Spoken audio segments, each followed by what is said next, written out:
सुनंदाताई पवार थोड्याच वेळात काही स्टेजवर उपलब्ध होतील, त्यांचंही तुम्ही त्यांच्या कडकडाट स्वागत करायचे.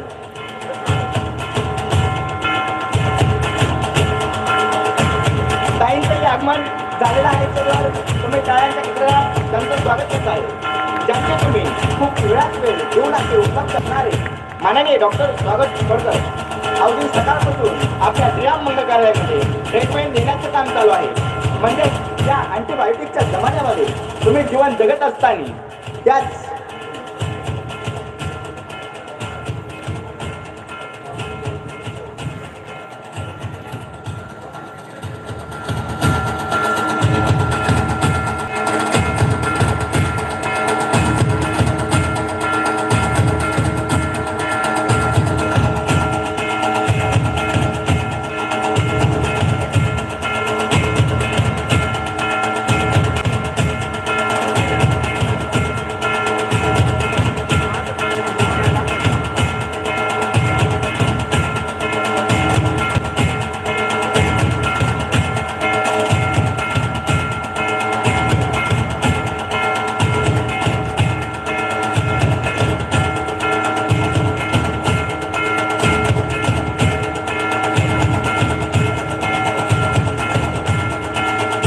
एज्युकेशन सोसायटीचे संस्थेच्या वतीने लनावशिंग विद्यालय जामखेड आणि जवळच असलेलं महाविद्यालय असेच राजाजी मोरे आणि विद्यालयाचे प्राचार्य श्रीकांत चौधरी हे डॉक्टर स्वागत तोडकरांचा सत्कार करतील.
सोसायटीचे संचालक माननीय श्री मोरे सर आणि लनावशिंग विद्यालयांचे सर प्राचार्य चौधरी सर हे डॉक्टर स्वागत तोडकर सरांचा सत्कार करत आहेत.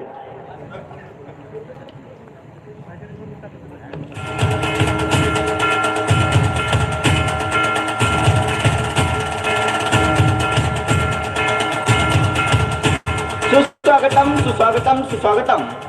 मी रविराज बारसकर आपल्या सर्वांचे मनापासून स्वागत करतो. संत ज्ञानेश्वरांच्या ज्ञानाने, छत्रपती शिवरायांच्या पराक्रमाने, महात्मा फुलेंच्या संघर्षाने आणि डॉक्टर बाबासाहेब आंबेडकरांच्या कर्तृत्वाने पावन झालेल्या महाराष्ट्राच्या भूमीमध्ये तुम्ही सर्वजण मान्यवरांचं हार्दिक हार्दिक स्वागत. प्रथमतः कोणताही कार्यक्रम म्हटला की आपण प्रतिमेचं किंवा दीप प्रज्वलन करून कार्यक्रमाची सुरुवात करतो. असंच आजच्या कार्यक्रमाची दीप प्रज्वलन करून कार्यक्रमाची सुरुवात आणि प्रतिमा पूजन छत्रपती शिवरायांच्या प्रतिमेचं पुष्पगुच्छ हार घालून स्वागत होईल आणि त्याच नंतर दीप प्रज्वलन लगेच. कार्यक्रमाचे अध्यक्ष, प्रमुख पाहुणे आणि स्टेजवरील सर्व मान्यवर दीप प्रज्वलन आणि प्रतिमा पूजन करून घेतील.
कार्यक्रमाचा दीप प्रज्वलन आणि प्रतिमा पूजन झालेलं आहे. कार्यक्रमाचं दीप प्रज्वलन प्रतिमा पूजन झालेलं आहे. यानंतर कार्यक्रमाचं जे आहे तेच सत्कार. श्री कार्यक्रमाचं जे उपस्थित आहेत मान्यवर यांचं स्वागत. पुन्हा सुप्रसिद्ध निसर्गोपचार तज्ज्ञ डॉक्टर स्वागत तोरकर, श्री सुनंदाताई पवार ह्याही या कार्यक्रमाला उपस्थित आहेत. त्यांचा सत्कार श्री अश्विनी आजबे या करतील. त्यांनाही सत्कार करा स्टेजवर बोलवत आहे.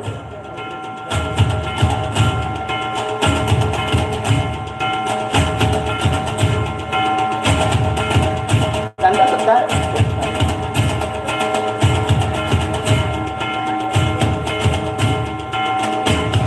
पवार यांचा सत्कार श्री सौ अश्विनी रमेश आजबे या करतील. यांना मी स्टेजवर आमंत्रित करत आहे. त्यांनी त्यांचा सत्कार करावा अशी नम्र विनंती.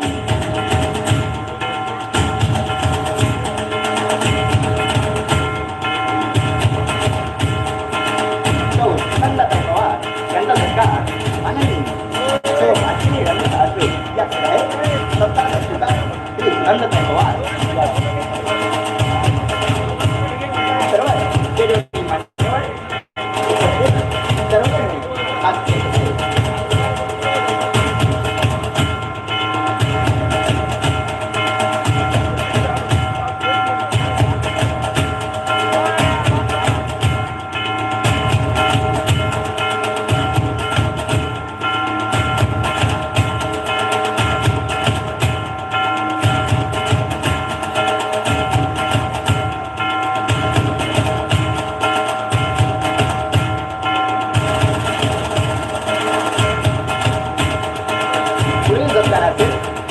सभापती मोरे मॅडम यांचाही सत्कार श्री अश्विनीताई आजवे या करतील. सभापती मोरे मॅडम यांचा सत्कार अश्विनी आजवे या करत आहेत. सभापती मोरे मॅडम यांनी सत्काराचा स्वीकार करावा. सत्कार करतील श्री अश्विनी आजवे.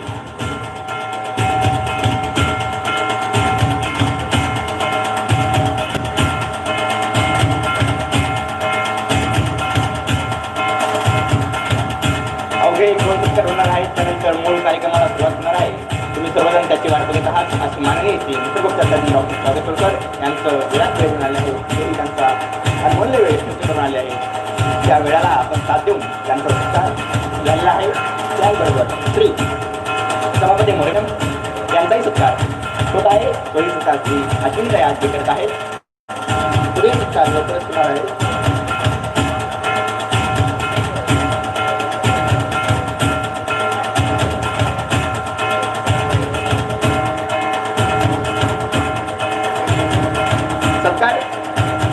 त्यानंतर एक जो सत्कार आहे तो माननीय श्री संजय वराज सर यांचा सत्कार कार्यक्रमाचे आयोजक रमेश दादा आजबे हे करतील आणि कार्यक्रमात सत्कार स्वीकारत आहेत संजय वराज सर.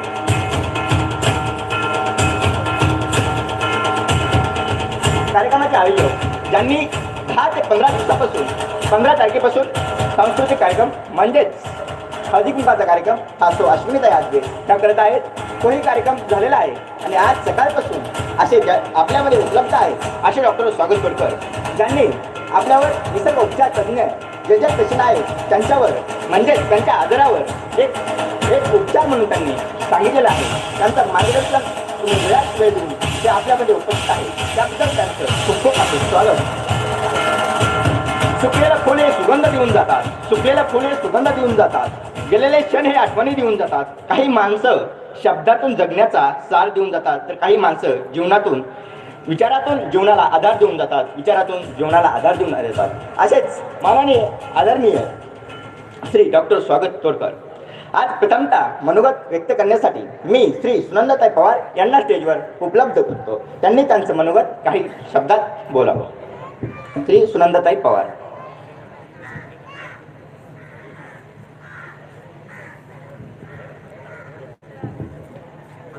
नमस्कार जामखेडकर. नमस्कार. नमस्कार. आज खूप छान योग रमेश दादांनी जुळवून आणला त्याबद्दल मी आजबे कुटुंबियांना मी मनापासून धन्यवाद देईन. आजचा हा जो कार्यक्रम आहे आज आपण आरोग्यावरती सकाळपासून इथं खूप मोठं शिबिर झालेलं आहे. म्हणजे सकाळपासून एवढे पेशंट बघूनही मगाशी मी जेव्हा डॉक्टरांना भेटले तेव्हा डॉक्टरांचा चेहरा आणि हे सगळं पाहून असं वाटलं नाही मला की 1000 पेशंट तपासून हा माणूस आत्ताच आलेला आहे. अतिशय प्रसन्न व्यक्तिमत्व. आणि अशा या संध्याकाळच्या कार्यक्रमाच्या उद्घाटनासाठी मला इथं बोलवलं. या कार्यक्रमासाठी उपस्थित असलेले माननीय डॉक्टर स्वागत तोडकर, माननीय राजश्रीताई मोरे, माननीय श्री रमेशजी आजबे, माननीय श्री अश्विनीताई आजबे, माननीय संजयजी वराट, माननीय होशिंग सर, माननीय मोरे सर आणि माझ्यासमोर बसलेले सर्व माझे जामखेड शहरातील सर्व ग्राम बंधू आणि भगिनींनो. आज कित्येक दिवस आपण ज्यांना यूट्यूबवर ऐकत होतो आणि पेन आणि कागद घेऊन मी तरी बसायचे. तुम्हाला माहिती नाही मी अक्षरशः गाडीमध्ये पण लिहून घेतलेलं आहे सगळं. मला निवांत वेळ गाडीमध्ये असतो त्यामुळे गाडीत बसले की मी यूट्यूब चालू करते आणि त्यात विशेष करून तोडकर सरांचे जे लेक्चर चालू असतात आणि एक पेन आणि कागद असतो आणि मी सतत लिहून घेत असते आणि त्या सगळ्या गोष्टीचे प्रयोग मी करत असते. खूप चांगलं त्याचा परिणाम होतो आपल्यावरती आणि ते दुसरं काही सांगतच नाहीत. आपल्या घराच्या अवतीभोवती असलेल्या वनस्पती आणि झाडं याचा आपल्या आरोग्यासाठी कसा वापर करायचा यावरच सर बोलत असतात. वेगळं काही सांगत नाहीत. खरं तर ही झाडं जी आहेत ही झाडं ही प्रत्येक झाड आणि प्रत्येक वनस्पती ज्याच्या लागवडी मी माझ्या घराच्या भोवती आणि माझ्या परिसरात केलेला आहे. पवार कुटुंबियांचं एक वैशिष्ट्य आहे म्हणजे मोठ्यापासून लहानांपर्यंत आम्ही सर्वजण गेले कित्येक पिढ्या म्हणजे ही 4थी पिढी आहे. या 4थ्या पिढीपर्यंत काही लाख झाडं आम्ही लावलेली आहेत आणि अजूनही लावत आहोत. खूप समाधान मिळतं कारण आपण निघून जातो या विश्वातून या जगातून पण झाडं ही आपली आठवणी असतात आणि आपण झाड हे लावलं पाहिजे. त्यामुळे झाडांवरती प्रेम करणारी ही पवार कुटुंबीय आम्ही सगळेजण. त्यामुळे इथेही आता आपण पाहतोय की कर्जत आणि जामखेडमध्ये आपण स्वच्छ सर्वेक्षण आणि माझी वसुंधरा अशा 2 स्पर्धेमध्ये भाग घेतलेला आहे. या 2 स्पर्धेची तयारी कर्जत आणि जामखेड शहरामध्ये अतिशय चांगल्या पद्धतीने चालू आहे.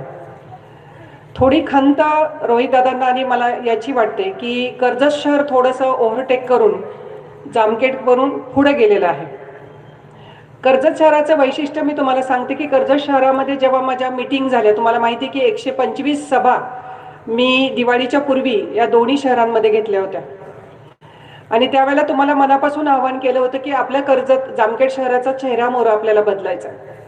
आपलं जामखेड शहर स्वच्छ, निरोगी आणि निर्मळ आणि आपल्याला सर्वांना अभिमान वाटावं असं शहर आता आपल्याला करायचं आहे. तशाच मीटिंग मी कर्जतला पण घेतल्या. कर्जत शहरामध्ये मीटिंग घेतल्यानंतर 90 शिलेदार असे तयार झाले की जे राजकारण विरहित अशी चळवळ त्या 90 शिलेदारांनी सुरू केली. आज तागायत 115 दिवस झालं हे 90 जण रोज सकाळी 6 ते 7:30 वाजेपर्यंत श्रमदान करतात. सार्वजनिक ठिकाणं, मंदिरं. तोडकर सर, एक विहीर तर अशी होती कर्जतमध्ये की त्या विहिरीच्या जवळ जेव्हा मी गेले होते त्यावेळेला ती विहीर संपूर्ण घाणीने भरलेली होती.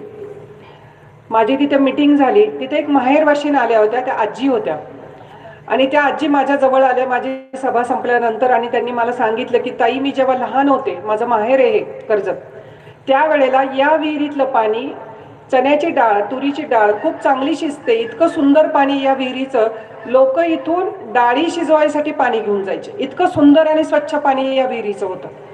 आणि त्या विहिरीमध्ये आता या आत्ताच्या लोकांनी संपूर्ण गटारगंगा, काही मेलं त्यात टाका, बाटल्या, घाण, कचरा सगळं त्या ह्यानी ती विहीर भरलेली होती. आणि आमच्या या 90 शिलेदारांनी, कर्जतकरांनी ती सगळ्यांनी हाताने ती सगळी घाण त्या विहिरीतनं बाहेर काढली. ते सगळं पाणी स्वच्छ केलं, त्याच्यामध्ये तुरटी टाकली, त्या विहिरीचा कठडा बांधून घेतला आणि त्याच्यावरती पेंटिंग केलं. म्हणजे जी विहीर अतिशय गलिच्छ, त्याच्या जवळ कोणी जात नव्हतं, ती विहीर आता स्वच्छ पाण्याने अतिशय सुंदर आणि अतिशय रंगीत चित्राने ती अतिशय सुशोभित झालेली आहे. अशा कर्जत शहरातल्या जेवढ्या सार्वजनिक विहिरी आहेत त्या सर्व स्वच्छ होऊन त्याच्यावरती पेंटिंग केल्याने त्याच्या अवतीभोवती झाडांचं नियोजन केलेलं आहे. मी तुलना करत नाही की मी दोन्ही शहरांमध्ये मी अशी स्पर्धा लावत नाही, पण एक शहर आव्हान केल्यानंतर इतकं पुढे निघून जातं आणि एक शहर अजूनही बाहेर पडायच्या मनस्थितीमध्ये नाही. हा जो विरोधाभास आहे तो थोडासा आपल्याला अजून आपल्या हातामध्ये वेळ आहे. तुम्ही अजूनही आपल्या जामखेड शहरासाठी तुम्ही सर्वजण बाहेर पडा, काहीतरी करा आणि आपल्या जामखेड शहराचा नक्षा, आपल्याला स्वच्छता या बाबतीमध्ये आपलं जामखेड शहर आपल्याला पहिल्या 5 मध्ये महाराष्ट्रामध्ये आणायचं आहे. मागचा जो आपला इतिहास आहे, गेल्या वर्षी जो रँक आहे आपला, तो शेवटच्या 5 मध्ये आपलं कर्जत आणि जामखेड होतं. आत्ता रोहित दादा आणि माननीय दंडवते सर आणि काही कार्यकर्ते यांनी ठाम ठरवलेलं आहे की आपलं जामखेड शहर पहिल्या 5 मध्ये आलं पाहिजे. आत्तापर्यंत सतत टीका आपल्या जामखेड आणि कर्जतवरती, लोक गलिच्छ शहर, खराब शहर, त्यांना स्वच्छता माहिती नाही, त्यांना काही शिस्त नाही, असं आपल्यावरती नेहमी टीका केली जात होती. पण गेल्या वर्षीपासून ज्या नवीन विकास पर्वाचा स्वीकार तुम्ही केलात, ज्या रोहित दादाचा तुम्ही स्वीकार केलात, तो आल्यापासून जे काही डिसिजन आपल्या या मतदारसंघासाठी दादांच्या माध्यमातून झालेले आहेत ते तुम्ही तुमच्या डोळ्यांनी पाहताय. माझ्यापेक्षा तुम्ही त्याचे साक्षीदार आहात. पण हे सगळं करायचं असेल तर एकटा रोहित दादा किंवा एकटे दंडवते साहेब काही करू शकत नाहीत. तुम्ही सर्वांनी जर हा जो गोवर्धन आहे स्वच्छतेचा तो जर पेलायचा असेल तर प्रत्येकाचं बोट तिथं लागलं पाहिजे, तरच आपण पहिल्या 5 मध्ये जिंकू शकतो. आणि मला वाटतं हे फार काही अवघड आव्हान नाही. तुम्ही पाहिलं, विंचरणा नदी असेल, बाकीचा परिसर असेल, आणखीन काही गोष्टी पुढच्या काही दिवसामध्ये होतात आहे. त्याचबरोबर आपला एसटी स्टँडचा निर्णय झालाय, आपले रस्ते मंजूर झालेत, आपला हायवे मंजूर झालाय, अनेक चांगल्या गोष्टी घडतात आहे काही दिवसांमध्ये. पण तुम्ही मात्र शांत आहात. तुम्हाला असं नाही वाटत की आपलं जामखेड शहर स्वच्छ झालं पाहिजे, निर्मळ झालं पाहिजे. आपण तर राहतायच, पण तुमची सगळी पिढी, तुमची लेकरं बाळं इथं राहणार आहेत. त्यामुळे आपल्या मुलांसाठी, लेकरा बाळांसाठी जे कोविडनी तुम्हाला शिकवले, तुम्हाला कोविडनी काय शिकवलं की स्वच्छ राहा, तुम्हाला 2 हात लांब राहून बोललं पाहिजे, या सगळी पथ्य तुम्ही 9 महिने पाळली आणि सगळ्यात महत्त्वाचा परिणाम तुमच्या आरोग्याचा झाला की तुम्हाला कुठलाही आजार झाला नाही. कारण तुम्ही हात धुताय, स्वच्छता ठेवताय, मास्क बांधताय, 2 हात लांब राहताय. मला तुम्हाला खूप गोष्टी आत्ता बोलायच्या नाहीत कारण मला सुद्धा स्वागत सरांना ऐकायचं आहे. परत एकदा हात जोडून विनंती करते की तुमचा सहभाग खूप महत्त्वाचा आहे. 1 तासापूर्वी मी आपले CEO दंडवते सरांशी बोलले. त्यांना खूप खंत वाटत होती की वहिनी, मला कळतंय की कर्जत शहरचा गाजावाजा खूप चाललाय, कर्जत शहर खूप पुढे चाललंय आम्ही कुठे कमी पडतोय असं मला वाटतं, पण मला जेवढं शक्य आहे तेवढं मी प्रयत्न करतोय आणि रोहितदादांचं पण सहकार्य मिळतंय, पण अजून मला जामखेडकरांचं सहकार्य मिळत नाही. तरी जामखेडकरांनी मला एक, माझ्या महिला भगिनी उजव्या हाताला बसल्यात, तुम्ही आता संक्रांतीचा सण साजरा करताय, आपली रथसप्तमी साधारण फेब्रुवारीमध्ये आहे. मी एक सवाष्ण म्हणून तुम्हाला एक आवाहन करते की तुम्ही जे काही संक्रांतीला वाण लुटता, ते वाण लुटण्यापेक्षा तुम्ही आपल्या नगर परिषदेला 5 झाडं, 5 फुटाची देशी झाडं तुम्ही दान करायची. दुसरं काही तुम्ही करू नका, फक्त 5 झाडं नगर परिषदेला प्रत्येक गृहिणीने द्यायची. आणि एक आपल्या नगर परिषदेला एक आपला खारीचा वाटा म्हणून तुम्ही सर्वांनी 5 झाडं, आपली देशी झाडं, आपल्या झाडांचं दान म्हणजे तुम्ही देऊन टाका आणि ती आपल्या सीओ साहेबांच्या ताब्यात द्या. हे जर तुम्ही केलं तर खूप सुंदर त्याचं चर्चा होणार आहे आणि एक वेगळं काम तुम्ही जामखेडकर करणार आहात. त्यामुळं फक्त हा महिलांनीच नाही करायचं, तर पुरुषांनी पण करायचं आहे. प्रत्येक नागरिकांनी जामखेडच्या शहरातल्या 5 झाडं तुम्ही नगर परिषदेला दान करा, देशी झाडं, विलायती झाडं नाहीत. अशा पद्धतीने जर तुम्ही हा संकल्प केलात आणि तो पूर्ण केला तर खूप चांगली मदत आपल्याला होणार आहे. कारण 22,000 झाडं आपल्याला जामखेड शहराच्या परिसरामध्ये लावायची आहेत. नाना नानी पार्क आपल्याला करायचं आहे, ज्येष्ठ नागरिकांसाठी चालण्यासाठी आपल्याला खूप चांगल्या गोष्टी करायच्यात आणि ते दादाच्या माध्यमातून होणार आहे.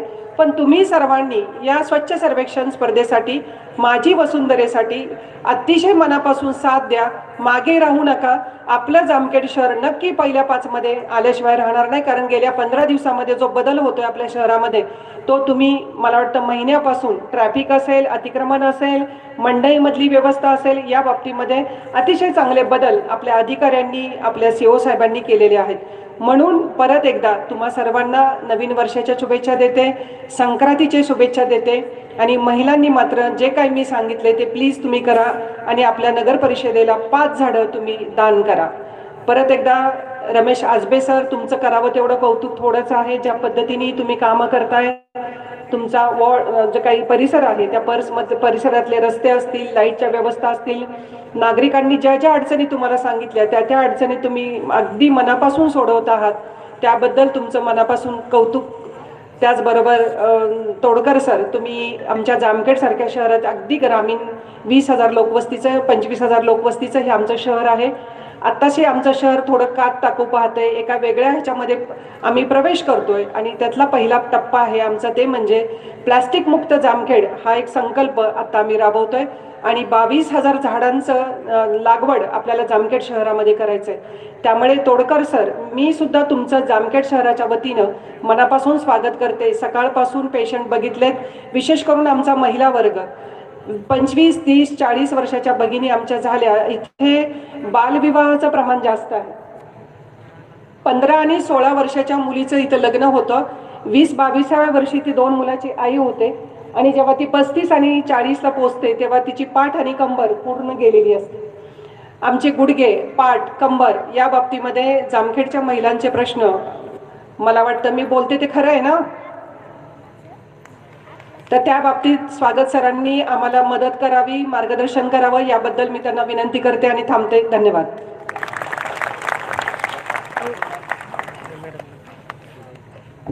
धन्यवाद ताई. तुम्ही म्हणतात तसं कर्जत जामखेड पहिल्या 5 मध्ये नक्कीच आम्ही आणण्याचा प्रयत्न करू. समोर अशी गर्दी असली तरी त्यात दर्दी आहे. समोर अशी गर्दी असली तरी त्यात दर्दी आहे. 16 सुंदर होणारच, वेळ जरी अर्धी असली, वेळ जरी अर्धी असली. डोंगर कपाऱ्यातून वाहणाऱ्या नद्यांना गरज असते पाण्याची. डोंगर कपाऱ्यातून वाहणाऱ्या नद्यांना गरज असते पाण्याची. बोलके करण्यास हवे असते संभाषणाशी. आधारासाठी हवे असते ते आश्वासन. योग्य दिशा मिळण्यासाठी आवश्यक आहे ते मार्गदर्शन, आवश्यक आहे ते मार्गदर्शन. असेच कार्यक्रमाचे प्रमुख पाहुणे माननीय श्री निसर्गोपचार तज्ज्ञ डॉक्टर स्वागत तोडकर, ज्यांची तुम्ही अवघ्या सकाळपासून वाट बघत आहात, त्यांच्या व्याख्यानाची त्यांना मी स्टेजवर आमंत्रित करतो. डॉक्टर स्वागत तोडकर.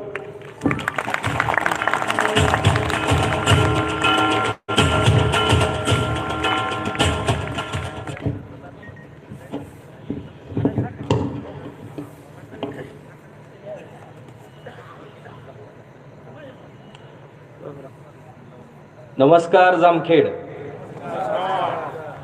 आवाज खूपच कमी आहे. थंडी वाटली की काय? नमस्कार जामखेड. सन्मान्य व्यासपीठावरील सर्व मान्यवर, माननीय पवारताई, आता रमेश भाऊंना थँक्सच म्हणेन, कारण इतक्या लोकांची सेवा करण्याची संधी मिळाली ताई. आणि आज कसं आहे, जामखेड पहिल्या 5 मध्ये नाही तर पहिल्या 3 मध्येच येईल असं मलाही वाटतंय. कारण इथल्या लोकांची श्रद्धा, इथल्या लोकांचं काम सकाळपासून बघतोय, तसं कालपासून बघतोय मी.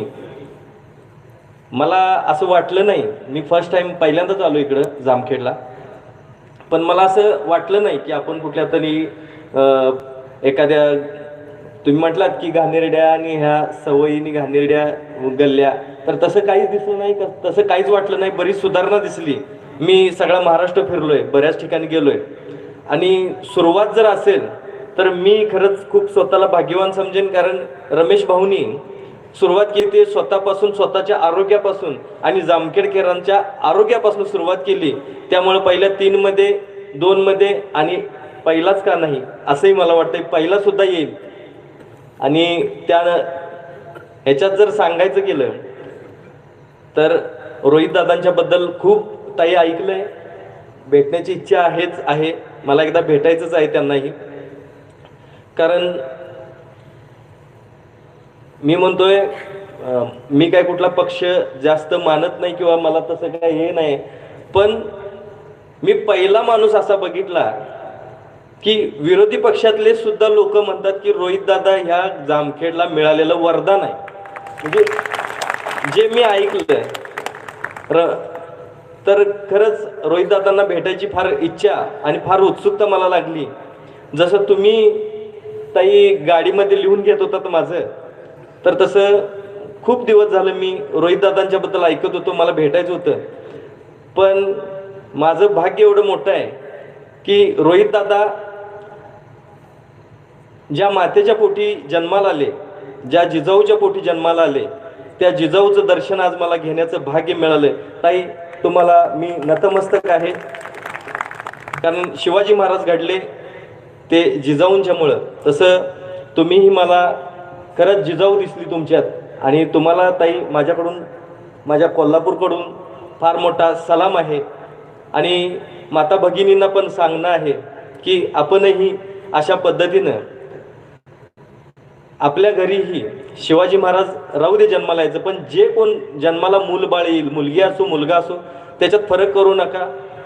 आणि खरंच लग्न लवकर त्यांचं करू नका, बालविवाह करू नका, हेही सांगेन. आणि तुमचं आरोग्य जपता जपता तुम्ही तुमच्या मुलांचंही आरोग्य जपायला पाहिजे, याबद्दल सांगेन मी. आज कंबर दुखणार नाही, तर आजपासून कंबर दुखायची बंद, आणि कंबर खसून तुम्ही कामाला लागाल, ही पदर खोवून तुम्ही आजपासून ह्या स्वच्छतेला लागाल आणि आपल्या आरोग्यासाठी काम कराल, हेही सांगेन. मित्रांना विनंती आहे, राग मानू नका, तुमच्याबद्दल पण बोलणार आहे. नाही म्हणणार इकडं बघूनच बोलायला लागले, आमच्याबद्दल काही बोलत नाही. बोलणार, भाषा कोल्हापूरची आहे, एवढी समजून घ्या. आमच्या इथं एकेरी नावानं जास्त बोलवतात आणि बोलतातही. तर ज्या कामासाठी आलोय त्या कामामध्ये आज खरंच खूप समाधान वाटलं, खूप आनंद वाटला. आम्हाला वाटत होतं की 800, 1000, जास्तीत जास्त 1200 पेशंट होतील, पण ताई आज 2600 पेशंट आज आम्ही इथं बघितलेले. 2600 पेशंटची लिस्ट आज आम्ही काढलेली आणि 2600 लोकांनी आज ह्या आरोग्य शिबिराचा लाभ घेतलेला आहे. खरंच हे काम खूप मोठं झालं आणि जामखेडकरांना खरंच सलाम आहे. सर्वांनी पेशन्स ठेवले. सकाळी 9 वाजता येऊन सुद्धा दुपारी 3-4 वाजेपर्यंत नंबर जरी नाही आला तरी कुणी दंगा केला नाही, कुणी कुठल्याही प्रकारचे पेशन्स हरवले नाहीत. तर त्या सर्व गोष्टींसाठी, तुमच्या पेशन्ससाठी सलाम आहे. सर्व मित्रांना, माता भगिनींना खरंच माझा नमस्कार आहे. आणि आज ज्या पद्धतीनं पेशंट बघताना ताई तुम्हाला वाटलं की हा माणूस 1000 पेशंट बघून आलाय असं वाटत नाही, पण ही ऊर्जा दिली ती जामखेडच्या लोकांनीच दिली. इथल्या लोकांनी जे पेशंट्स ठेवले त्यांचे पेशंट्स पाहता आणि त्यांच्याकडून जे सगळं स्थैर्य पाहता माझी काम करण्याची कॅपॅसिटी 10 पटीनं वाढली आणि अजूनही वाढत राहील. आणि अजूनही मी जामखेडसाठी खूप काही करेन. जे माता भगिनी झाडं देणार आहेत, तर सुरुवातीला सांगतो ताई, त्यात मीही खारीचा वाटा उचलणार आहे. मीही झाडांची म्हणजे मीही तसा निसर्गप्रेमी आहे.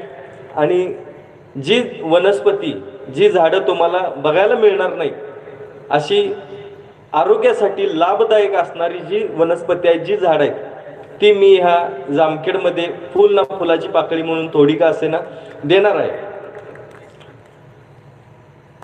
तर नाही, टाळ्या वाजवण्यासारखं काय नाही, हे माझंच काम आहे, जे मला करायचं आहे. परमेश्वरानं सगळं काही दिलेलं आहे, आज काही कमी केलेलं नाही आहे. मी हालाकीच्या परिस्थितीतून वरती आलेलो असलो तरी आज परमेश्वरानं माझ्यावरती खूप कृपादृष्टी दर्शवलेली आहे, दाखवलेले आहे, अगदी बरसलेला आहे म्हणायला हरकत नाही. आणि त्यातून मी आज जे काय काम करतो ते विनामूल्य तपासणी, तर 2,500 म्हणजे 2600 लोक झालीत, पण 2,500 पकडू चला, 2600 लोकांची तपासणी आज आम्ही केलेल्या इथं या निमित्तानं. आणि व्याख्यानामध्ये बोलायचं जर झालं तर सगळ्यांना सुरुवात करतो व्याख्यानाला मी, आणि सगळ्यात सुरुवातीला मी प्रत्येकाला हात जोडून पाया पडून एक विनंती करतो की तुम्ही तुमचं आरोग्य सांभाळा. मगाशी मी बोललो की प्रत्येकानं आपल्या घरी शिवाजी महाराज जन्माला यायचे राहू देत, पण जे आपल्या पोटी जे बाळ जन्माला येते तर ते निरोगी कसं राहील, त्यासाठी अगोदर एक आई निरोगी राहणं गरजेचे आहे. आई निरोगी राहिली तर पूर्ण घर निरोगी राहील. पूर्वी असेच बघा, आई शिकली तर घर शिकल्यातला प्रकार होता, मुलगी शिकली की घर शिकलं सगळं. तर आज मी असं म्हणेन की मुलगी निरोगी राहिली, आई निरोगी राहिली तर पूर्ण घर निरोगी राहील. आणि मला माहिती आहे की यूट्यूबवरती बघून पुरुषांपेक्षा महिलांचा जास्त त्यातले प्रकार करून पाहण्याचा म्हणजे प्रमाण जास्त आहे. तर माता भगिनींना खरंच थँक्स, धन्यवाद, तुम्ही करत राहा. आता साध्या साध्या गोष्टी सांगेन. आज वाढतं कॅन्सरचं प्रमाण बघितलं तर सुदैव आहे की जामखेडमध्ये आज तसे कॅन्सरचे पेशंट खूप कमी आले. पण पुण्याला आणि कोल्हापूरला जर बघितलं तर माझे जे निसर्गोपचार केंद्र आहे त्या निसर्गोपचार केंद्रामध्ये कमीत कमी 60 ते 70% लोक कॅन्सरचे येतात, कॅन्सरग्रस्त असतात. साध्या साध्या गोष्टीतून बघा, आज ब्रेस्टला गाठ झाली, गर्भाशयात गाठ झाली तर लगेच त्याचं पुढच्या तपासण्या करून आपण अगोदरच घाबरून गेलेलो असतो. आणि त्याच्यातून आपल्याला ती जर कॅन्सरची गाठ असेल तर पूर्ण घरदार आजारी पडल्यातला प्रकार होतो. कारण एक बाई आजारी पडली तर पूर्ण घरदार आजारी पडते. तर त्यामुळं कधी कधी पुरुषांना अनुभव असेल की घरात एक दिवस बायको नसेल तर आपल्याला काय परिस्थिती असते आणि कसं वाटतंय, करमतं का? शिव्या घालायला का असं ना बायको लागतेच आपल्याला, आहे का नाही? नाही, खरंच आहे. त्याबद्दल मी खूप मानतो. आणि खरं सांगायचं तर ह्या कॅन्सरपासून आपण लांब राहायला पाहिजे. पहिली गोष्ट आहे, विनंती आहे की कुठलाही आजार असू दे, त्या आजाराला लक्षणंही असतात. तर लक्षणं जर नसतील तर तुम्ही आजार मान्य करायचं नाही. कुठलाही असू दे, काही असू दे. तुम्हाला समजा कुठं गाठ हाताला जाणवली, कुठं गाठ आहे, कुठं सूज आहे, तर ती थोडं घरगुती उपचार करून बघा ती कमी होते का, आणि मग पुढचे तुम्ही डिसिजन घ्या, निर्णय घ्या. कारण प्रथमोपचार म्हणा किंवा घरगुती उपचार म्हणा हे पहिले केले पाहिजे. जरा काय झालं की आज आपण एवढं घाबरतोय. बघा की पूर्वीची आई आणि आजची आई खूप फरक पडलाय. पूर्वी माझ्या लहानपणीचं सांगतो, आम्हाला चुकून जरी खेळताना काय जर लागलं तर आम्ही घरात सांगत नव्हतो, कारण घरात सांगितलं की मार बसायचा आणि दुसऱ्या दिवशी आणि खेळायला सोडायची नाही. म्हणून आम्ही घरात सांगत होतो, त्याला माती लाव, काय लाव, आम्हीच काहीतरी त्याच्यावरती दगडी पाल्याचा रस घाल, काहीतरी करायचं आणि घरात सांगायचं नाही. का सांगत होतो, इथं जे मोठी आहेत थोडी वयस्कर लोक आहेत, आत्ताची मुलं सोडा, पण आहे का, बरोबर आहे का? पूर्वी लहानपणी सांगत होतो का आपण, घरात काय नाही लागलं तर सांगायचं नाही, नाहीतर आई बडवून काढायची, हायगे करायची नाही. त्या पद्धतीनं आज जर बघितलं, जर काय लागलं चुकून, जरी एकतर मुलांना बाहेर सोडतच नाही, जरी त्यातून सोडलं काय लागलं तर त्या मुलापेक्षा तिची आई जास्त करते. ओ काय किती लागलं, काय झालं, लगेच दवाखाना, लगेच, आणि त्याचे पुढं मग त्या बऱ्याच ट्रीटमेंट्स होतात. हे आपण आज दुर्बल होत चाललोय का? कशासाठी हे? हा विचार करा. लहानपणी आपल्याला काय झालं का? आपण मेलो का? आपल्याला गँग्रीन झालं का? आजकाल आपण म्हणतो की वातावरण दूषित आहे का, इतर प्राणी पक्षी जगत नाहीत का या वातावरणात? पहिलं मनाने धीर व्हा. आज आपला आत्मविश्वास टोटल गळून गेलेला आहे. आज आत्मविश्वास वाढवा. आपल्या शरीरावरती आपला भरोसा राहिलेला नाही. आज जे लोक दवाखान्यात जातात, माझं काही दवाखान्यात जायला विरोध नाही आहे, पण भीतीपोटी जातात. त्या भीतीचा फायदा घेणारे सुद्धा आज लोक जन्माला आलेले आहेत. तुम्हाला नसताना सुद्धा आजार आहे म्हणून सांगणारे आज लोक जन्माला आलेले आहेत. सगळेच डॉक्टर वाईट आहेत असं नाही, पण काही डॉक्टर सुद्धा असं करत असतील मला वाटतंय. नसताना सुद्धा आहे म्हणून सांगायचं आणि त्याच्यावरती मग औषधांचा बडीमार करायचा. आज मला एक तरी माणूस असा दाखवा की दवाखान्यात जाऊन औषधं खाऊन फार श्रीमंत झालाय. आहे ते घरदार विकायची वेळ आणतात. बरेच लोक असे आहेत की काय सांगण्याच्या पलीकडचं आहे, कर्ज काढून सुद्धा दवाखान्याला पैसा घालतात. बरं, ते करून तरी 100 वर्ष जगलेत का? आज औषधं खाऊन किती लोक बरी झालेले आहेत? शुगरची औषधं आयुष्यभर खातात लोक, मरेपर्यंत औषधं खातात शुगरसाठी. बरे झालेत का? बीपीची गोळी आयुष्यभर माणसं खातात, बरे झालेत का?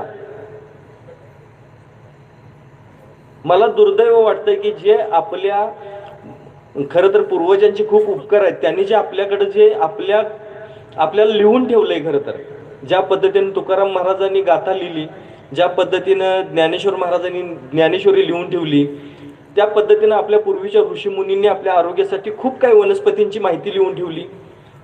ती किती लोक वाचतात? किती लोकांच्याकडे पुस्तक आहे? इथं नाही आहे कुणाकडे? किती लोकांना माहिती आहे? अहो, बाहेरच्या देशातले लोक आपल्या इथं येतात, त्याच्यावरती PhD करतात, आणि आपल्या इकडले लोक मात्र फॉरेन कंट्रीज मधली मेडिसिन खातात. खावा, पण गरज असताना खावा, गरज नसताना काही खाऊ नये. माणसाला भूक लागल्यानंतर शिळी भाकरी सुद्धा पेड्यासारखी लागते म्हणतात. गरज असताना तुम्हाला भूक लागली असेल तर तुम्ही खावा, ते काय असेल तर खायला हरकत नाही. कुठलीच औषधं घेऊ नयेत. मी पाया पडतो सगळ्यांच्या. कुणाचीच औषधं, मी माझी सुद्धा औषधं घ्या म्हणत नाही, घेऊ पण नका, नको आहेत आपल्याला. औषध मुक्त आपण आयुष्य कधी जगणार? जसं आता ताईने सांगितलं की जामखेड प्लास्टिक मुक्त करायचं आहे. मी तुमच्या पाया पडतो, जामखेड प्लास्टिक मुक्त होईपर्यंत तुम्ही औषध मुक्त पण होऊन दाखवा. काय मरत नाही, सोडा. आयुष्य परत नाही. एकदाच जन्माला यायचं आहे, एकदाच मरायचं आहे. कधी ना कधी मरणारच आहे ना. उद्या मरायचे, आज मरायला लागू दे. पूर्वी लोक औषध खात नव्हती, 100 वर्ष जगत होती. भाषा कोल्हापूरची आहे बरं का, थोडी समजून घ्या, अशीच असते. आज औषध खाऊन माणसं 50, 60, 70 मध्ये, 25 आणि 30 मध्ये माणसं बीपीच्या गोळ्या, शुगरच्या गोळ्या खायला लागल्यात. माझ्याकडे आज खरंच खूप वाईट वाटलं की मला अगदी 8 वर्षाच्या मुलापासून 15-16 वर्षाच्या मुलींपर्यंत आज माझ्याकडं शुगरचे पेशंट आले होते.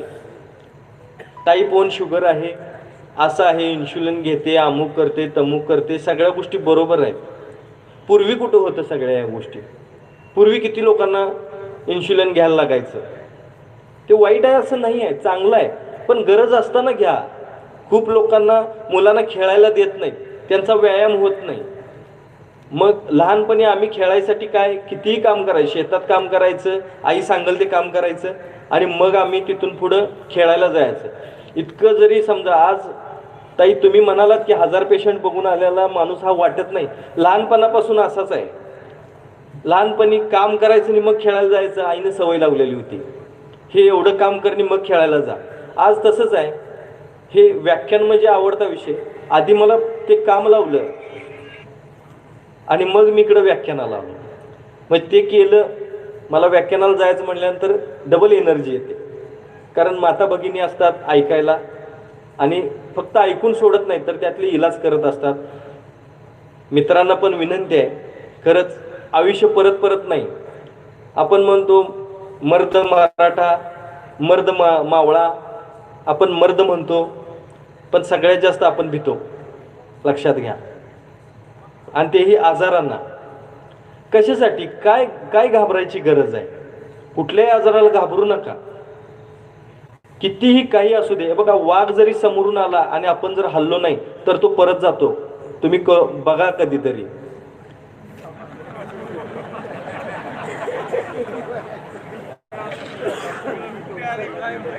नाही खरं आहे हो, खरंच आहे, हसण्यासारखं नाही आहे. सर्कसमध्ये वाघाला कंट्रोलमध्ये करणारी माणसं आहेत का नाही? वाघ असतो सर्कशीत, वाघ बघितला लहानपणी, सर्कस कुणी कुणी बघितले, त्यात वाघाला हँडल करणारी माणसं आहेत का नाही? मनुष्य प्राणी सगळ्यावरती विजय मिळवू शकतो, वाघाला सुद्धा तो घाबरत नाही, वाघ सुद्धा त्याच्या पुढे जातो. कारण का? तो माणूस घाबरत नाही म्हणून वाघ त्याला घाबरतो. नाहीतर आमची परिस्थिती झाली कशी माहितीये का? ते एका लढाईतल्या सरदारासारखी झाली. एक सरदार असतोय माहितीये का तुम्हाला? एक सरदार असतोय, समोरून 10,000 सैनिक आल्यानंतर ह्याच्याकडे 100 सैनिक, समोरून 10,000 सैनिक आले. 10,000 सैनिक आल्यानंतर त्या सरदारांचा एक मावळा होता, तो सांगत आला, सरदार सरदार, अहो समोरून 10,000 शत्रू अगदी जोराने यायला लागलाय. ते म्हणते, जा माझा लाल शर्ट घेऊन ये. जातोय, 10,000 लोकांना ही 100 लोक पळवून लावतात. परत आल्यानंतर त्यातला एक शिपाई विचारतोय, म्हणतोय सगळ्यांनी पांढरी कपडे घातलेली, सरदार तुम्ही तेवढा लाल शर्ट घातलेला का? तर तो म्हणला, चुकून जर माझ्यावरती वार झाला असता आणि माझं लाल रक्त त्या पांढऱ्या कपड्यांवर सांडलेलं तुम्ही बघितलं असतं तर तुमचं मनोबल गेलं असतं, तुमचा कॉन्फिडन्स गेला असता आणि तुम्ही हार मानली असती. जर मी लाल शर्ट घातला नसता आणि मला लागला असतं तर ते 10,000 लोक काय, 10 लोक सुद्धा तुम्हाला भारी पडले असते. मग सगळ्यांना पटलं, सगळ्यांनी टाळ्या वाजवल्या. म्हणजे बघा की किती हे असते. तसाच एक दुसरा पण होता, त्याला सांगितलं की समोरून 20,000 यायला लागल्या. तो म्हणला, जाऊन माझी पिवळी पॅन्ट घेऊन ये. आता ती कशासाठी ते तुम्ही ओळखून घ्या. तर आपण पिवळी पॅन्ट घालायची का लाल शर्ट घालायचं ते तुम्ही ठरवायचं. म्हणून घाबरू नका, आजारांना घाबरू नका. आजार काही करत नाही. आपला कॉन्फिडन्स लूज असेल तर ते आपल्याला भारी पडणार, नाहीतर लाखानं जरी आले तरी काही त्याचा फरक पडत नाही. म्हणून विनंती आहे. आता साध्या साध्या गोष्टी सांगतो. आता या दिवसांमध्ये आपल्याला ताकद गरजेची आहे. म्हणणार कॉन्फिडन्स फक्त सांगतोय, कॉन्फिडन्स येण्यासाठी काहीतरी सांगायला पाहिजे. आत्मविश्वास वाढतो तो बदामातून. बदाम माहिती आहेत ना? हा, पूर्वी म्हणलं जायचं की श्रीमंतांचा खाना बदाम आणि गरिबाचा खाना शेंगदाणा. तर आज शेंगदाण्याप्रमाणे सुद्धा आपण बदाम खाऊ शकतो, पण जास्त बदाम खाल्ले म्हणजे जास्त शक्ती येते किंवा जास्त कॉन्फिडन्स वाढतो असा नाही. रोज जर समजा तुम्ही 15 बदाम खाल्ले तर मेन म्हणजे पोट प्लेन राहतं. सकाळी उठल्याबरोबर सगळ्यात बेस्ट म्हणला तर तुम्ही थोडंसं काहीतरी लाईटली खायचं आहे. चहा पाणी प्यायचं नाही. चहा मेंदूवरती परिणाम करतो बरं का. आपल्याला खरं सांगायचं, चहाची सवय, खूप लोकांना चहाची तलप येते. चहाचा तुम्हाला साईड इफेक्ट माहिती आहे का? आज चहा जर बघायला गेलं, खूप लोक आता थोडं वेळ पालटत चालले, दिवस बदलत चाललेत, पण पूर्वी जो चहा असायचा ते चहाची सवय आपल्याकडं एकदम, आपण आजोबा बघा, आजोबा आपले चहा प्यायचे का? पित नव्हते. पण मधल्या काळामध्ये चहाची एवढी सवय लागत गेली हळूहळू. आज आपल्याला इतकी चहाची सवय आहे की चहाशिवाय चालत नाही. तर हे चहा जे आहे, हा चहा आपल्या मेंदूवरती हळूहळू परिणाम करत असतो. जिभेची नैसर्गिक चव घालवण्याचं काम चहा करतो. जे जास्त चहा पितात त्यांना विस्मरण जास्त व्हायला लागतं. बघा, लक्षात राहत नसतंय. जास्त चहा पिणाऱ्या माणसांना पित्ताचा त्रास तर जास्त होतोच होतो, पण त्यांची चिडचिड पण जास्त होते. हे बऱ्यापैकी साईड इफेक्ट आहेत, म्हणायला हरकत नाही. इंग्रजांनी काय केलं की इथल्या लोकांना सवय लावायची चहाची. आपल्याला ॲल्युमिनियमच्या, आपण थाटी म्हणायचो ना पूर्वी, त्याला काय म्हणतात तिकडं प्लेटला, ताटाला काय म्हणतात? ॲल्युमिनियमचं पूर्वी थाळी असायची, काय म्हणतात त्याला? ताटली. बरोबर आहे ना? बरोबर आहे का नाही? होय तरी म्हणा, नाही तरी म्हणा. हां, म्हणजे मला काहीतरी कळू दे ना.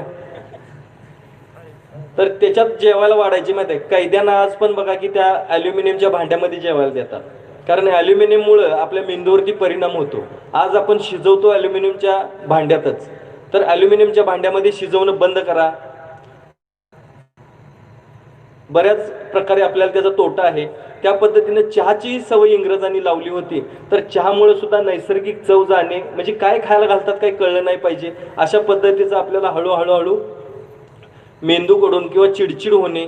आपण बघा की कुणाची ऑर्डर पटकन फॉलो करायला लागतो जर ॲल्युमिनियमच्या भांड्यात शिजलेलं अन्न खायला लागलं तर म्हणून ॲल्युमिनियमच्या भांड्यात तुम्ही शिजवू नका. आणि बदाम हे सगळ्यात बेस्ट त्याच्यावरती ऑप्शन आहे.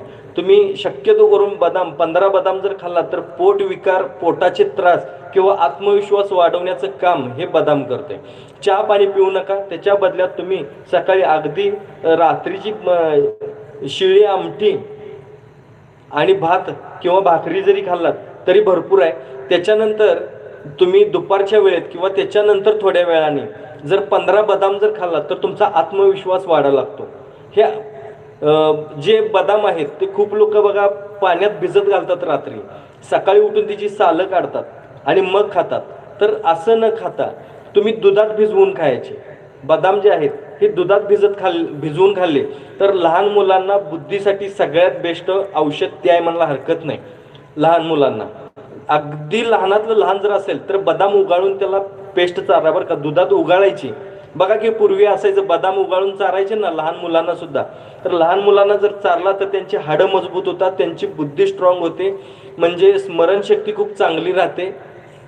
अशा पद्धतीनं बदामाचा उपयोग करू शकतो. बदाम म्हणजे सांगण्यापलीकडचं औषध आहे आणि सांगण्यापलीकडची ताकद आहे. ती पुरुषांनी तरी मला वाटते की सगळ्यांनी बदाम हे खायलाच पाहिजेत. बदाम फार महत्त्वाचे आहेत. त्याच पद्धतीनं आज जर बघायला गेलं तर अजून एक गोष्ट आपल्या घरात असते ते म्हणजे कांदा. कांदा उभा कापला तर बघा की महादेवाच्या पिंडीसारखं त्यात आत दिसतंय आणि आडवा कापला तर सुदर्शन चक्र दिसतं. हे कांद्याला महत्त्व आहे. तर कांदा हे आज आरोग्यासाठी सगळ्यात बेस्ट काय असेल तर कांदा आहे. आपली इम्युनिटी वाढवायची असेल, क प्रकृती असेल, बऱ्याच लोकांना बघा क प्रकृती असते, मी कांद्याचा रस 2 चमचे प्या आणि त्याच्यावरती कोमट पाणी प्या म्हणून सांगतोय तर कप पटकन निघून जातो त्याच्यातून, बऱ्याच दिवसांचा दमा निघून जातो कांद्यातून. कांद्याचं महत्त्व सांगायला गेलं तर पुरुषांसाठी सगळ्यात बेस्ट कांदा. आता ह्याच्याबद्दल गैरसमज पण खूप आहेत. कांदा खाल्ल्यानंतर तामस बुद्धी वाढते किंवा अजून बरेच आहेत बुद्धिभ्रष्ट होते. तर असं नाही, कुठली गोष्ट लिमिटमध्ये खाल्ली पाहिजे.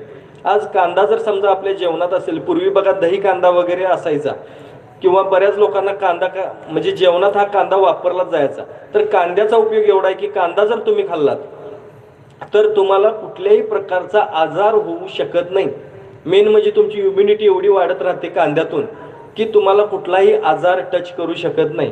कफ वृत्ती असेल, वात प्रकृती असेल किंवा कांदा हा अपचनावरती पण खूप चांगला आहे. लिंबूचा रस आणि कांद्याचा रस एकत्र करून जर पिलात किंवा कांद्यावरती लिंबू पिळून जर खाल्लात तर बघा माणसं फक्त हॉटेलला गेल्यानंतर कांद्यावरती लिंबू पिळतात आणि खातात. हे जर घरी पण खाल्लात तर अपचनाचे सगळे त्रास निघून जातात.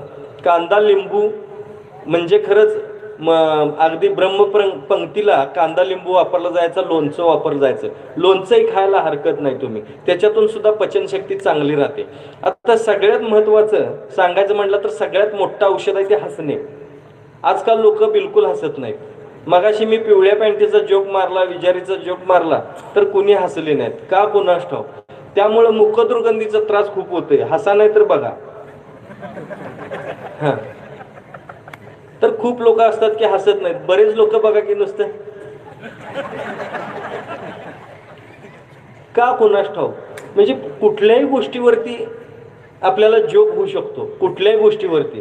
परवा एक माझ्याकडं म्हणजे खरंच मला खूप भारी वाटलं की एक पेशंट आला होता ताई, अगदी म्हणजे तो मरणाच्या दारातच होता म्हणायला हरकत नाही. आनंद पिक्चर कोणी कोणी बघितलाय, अमिताभ बच्चन राजेश खन्नाचा. त्यात कसा आनंद मरणार असतोय, राजेश खन्ना मरणार असतोय आणि तरी सुद्धा तो बघा नेहमी हसत खेळत असतोय आणि बाबू मोशाय ते मेल्यानंतर सुद्धा टेपमध्ये बोलत असतो. तर अशा पद्धतीचा एक पेशंट बघितला जो खरंच झहीरबाई नव्हता बरं का मुन्नाबाई मधला. मुन्नाबाई मध्ये झहीरबाई कसा होता, मरताना मुझे मुझे मुझे और थोडी दिन जीना है म्हणत होता ना, तर तसं काय नाही. तो शेवटच्या क्षणापर्यंत हसत होता आणि हसवत होता. तर तशा पद्धतीचं आपलं आयुष्य असलं पाहिजे. मरण काय कुणाला सांगून येत नाही.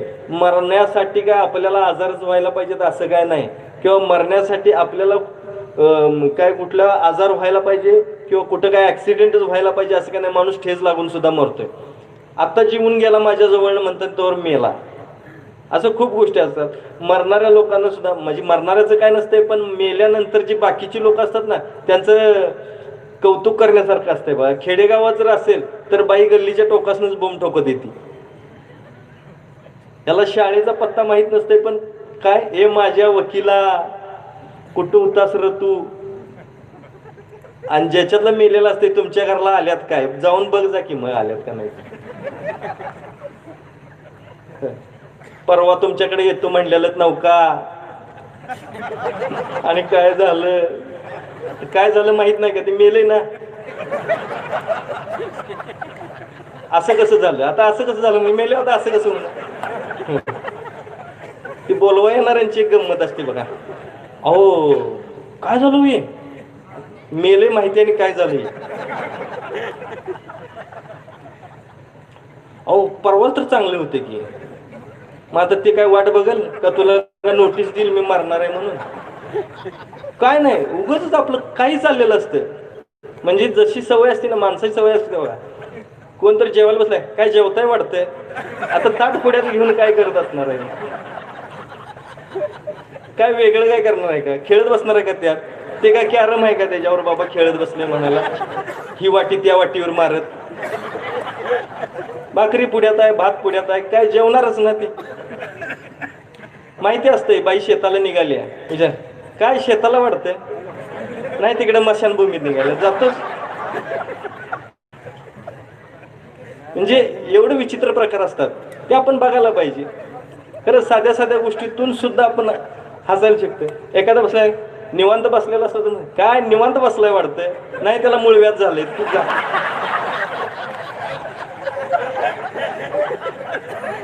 म्हणजे बसणाऱ्याला पण बसून म्हणजे काही काम करत असली बघा, कोण लिहित असेल तर काय लिहायला लागलाय वाटतं, बाजाराला निघाल तर बाजाराला काय, नाहीतर कशाला जाणार. म्हणजे प्रत्येक गोष्टीला आपण विचारत असतो. तसं मेल्यानंतर सुद्धा विचारायला येणारी माणसं ना, काय तब्येत बरी नव्हती होय, माहिती असतंय आजारानं मेलंय, तरी बी काय तब्येत बरी नव्हती होय, मग असं कसं झालं बरं. ते परवा तर दवाखान्यात आले होते की, सगळ्या बरोबर आहेत, मरण काय सांगून येत नाही. तर असा एक माझ्याकडे पेशंट आला होता, त्यानं मला प्रश्न विचारला, साहेब मला म्हणला हे दिल आहे का नाही, दिल, ह्याला दिल कुणी नाव ठेवलं असेल.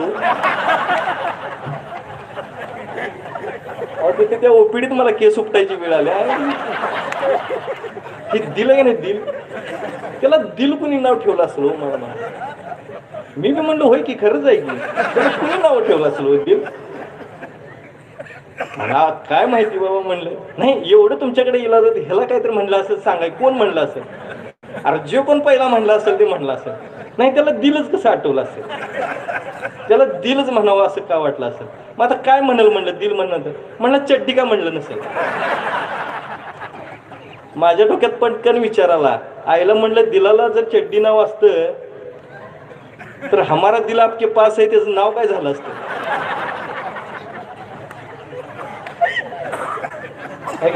हम आपके दिल में रहते हैं, आय त्या पिक्चरचं नावच बदललं असतं. हम आपके दिल में रहते हैं, त्याच्यात नाही. एवढं हसलो म्हणजे तो अक्षरशः मरणाऱ्या दारात असणारा माणूस हसवत होता. मग आपल्याला कुठेतरी काहीतरी वाटायला पाहिजे म्हणून हसा की त्याच्या आईला काय तुम्हाला सांगायचं. हसून अटॅक येत नाही, लक्षात घ्या. बिन हसणारे असतात त्यासनी मात्र नक्की येतोय. त्यामुळं हसत राहा.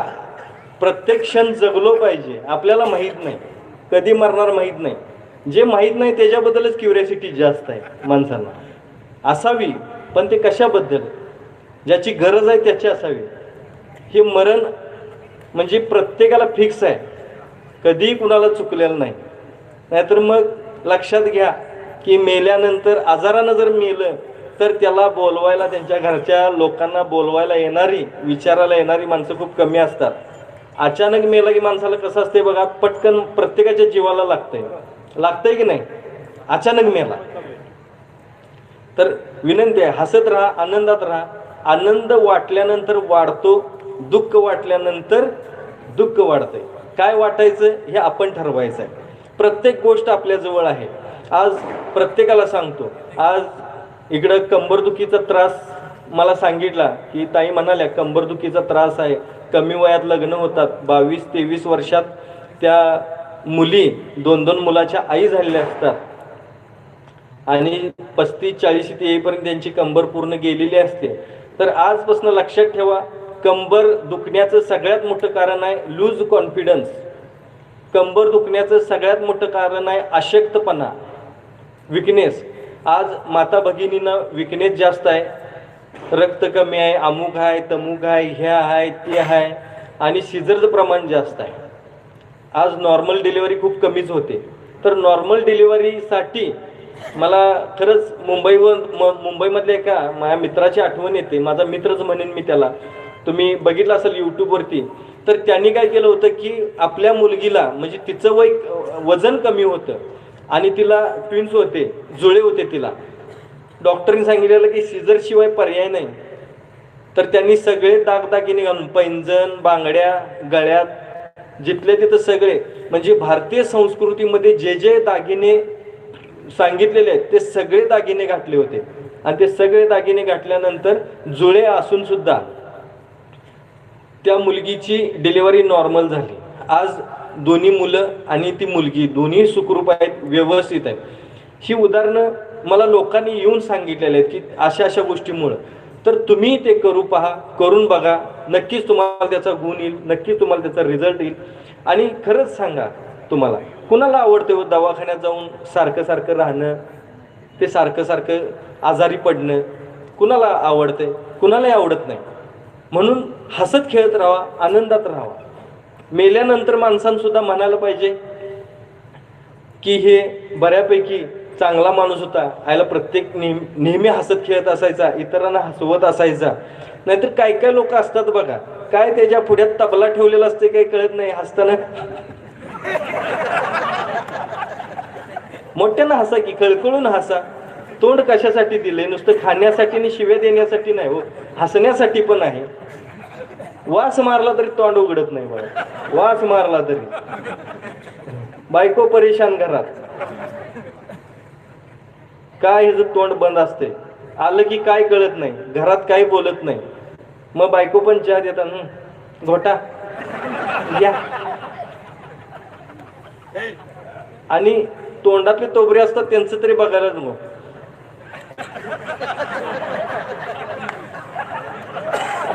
आता ह्याचं काय ओळखायचं? ह्याची जीभ काप म्हणते, त्याच्या तोंडावर दगड मारा म्हणते, काय ओळखायचं? ह्याची ऍक्शन काय? मुका आहे का काय त्याच्या आईला?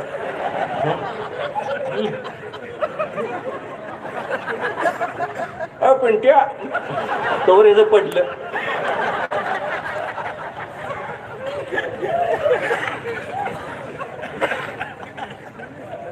ह्याचा पिंट्या पडला तर खाली, आणि नंतर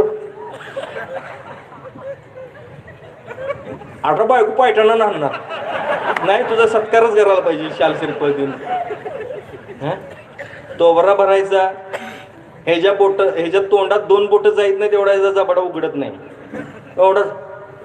आणि यायचं, डॉक्टर साहेब जबडा उघडत नाही. खा की गुटखा तुझ्या मायला, तुझ्या जबडा उघडत नाही, तोंड इथं लॉक झालंय बघा, तिथं लॉक झालंय बघा. नाही खरंच आहे.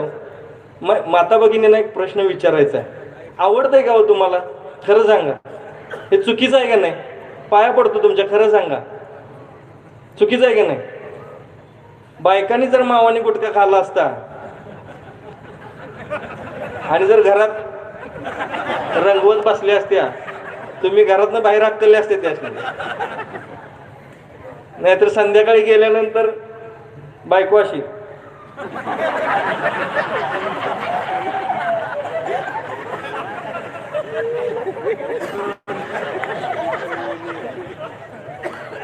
तेव्हा बायकोने विचारलं असतं,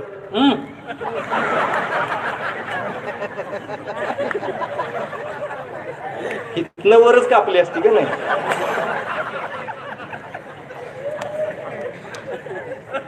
वा वा, बाळ जरा व्यवस्थित हस. मला वाटलं तुला काय व्हायला नाही का काय असताना मला कळलंच नाही काय झालंय ते. साध्या साध्या गोष्टी तो असतो. आयुष्य परत परत नाही. जिने की मजा एक ही बार होती, हर बार थोडी होती. नाहीतर मग काय माणसं बायकांना कंटाळली नसतील. बघा की बायकोला माणूस, प्रत्येक माणूस बायकोला कंटाळलेला असतो, है नाही?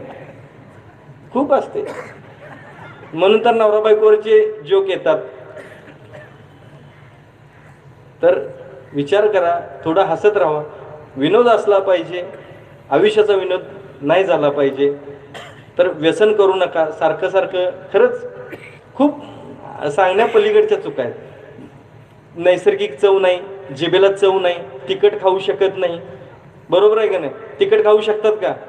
गुटखा खाणारी लोक, मावा खाणारी लोक, जे नको तिथं कुठं पण सारखं थुंकत असतात ही लोक. अहो लाळ हे फार मोठं औषध आहे आणि ते आपण काय करतो की सारखं थुंकून थुंकून मग अशा लोकांना खरंच हाडांचे प्रॉब्लेम होतात.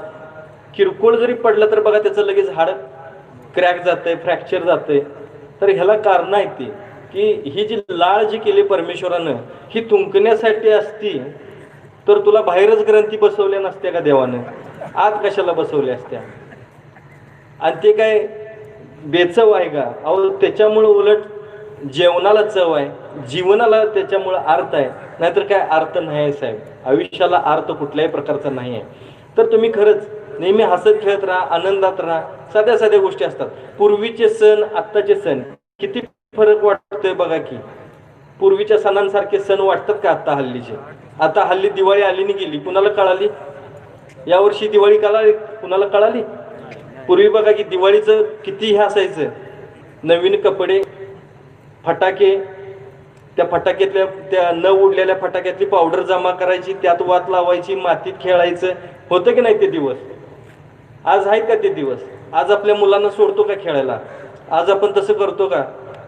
आणि विशेष करून दारू पिणारा वडील असेल तर 500च्या फटाके आण, ह्याच्या खिशात रुपया नाही, 500च्या फटाके आण. त्याच्या ईर्ष्येवर आणायच्या आणि उडवायच्या, सुट्टी द्यायची नाही. ईर्ष्या करा, चांगल्या गोष्टीत करा. ईर्ष्या करायची आहे ना, खरंच मी सांगू का, माता भगिनींना फार अपेक्षा असते आपल्या नवऱ्याकडून. आपला नवरा चांगला असावा, त्याचं आरोग्य चांगलं राहावं, आपल्या मुलांचं आरोग्य चांगलं राहावं. पुरुष मंडळी पण करतात. पोरग शाळेत 1 नंबर यायला पाहिजे, कुस्तीत 1 नंबर यायला पाहिजे. आमच्याकडे कोल्हापूरला म्हणतात कुस्तीत मागं पडलास की तुला हाणला म्हणून समज, बाकीचं काय नाही. पण आईचं कसं असतंय, माझ्या बाळाला काय होऊ नये. खरंच हे असतंय. आमच्याकडनं अपेक्षा, आपण मुलांच्याकडनं अपेक्षा वेगळ्या करतो. त्यांना 90%, 95% पाडल्या पाहिजेत. जरा एक काढू गाऊ.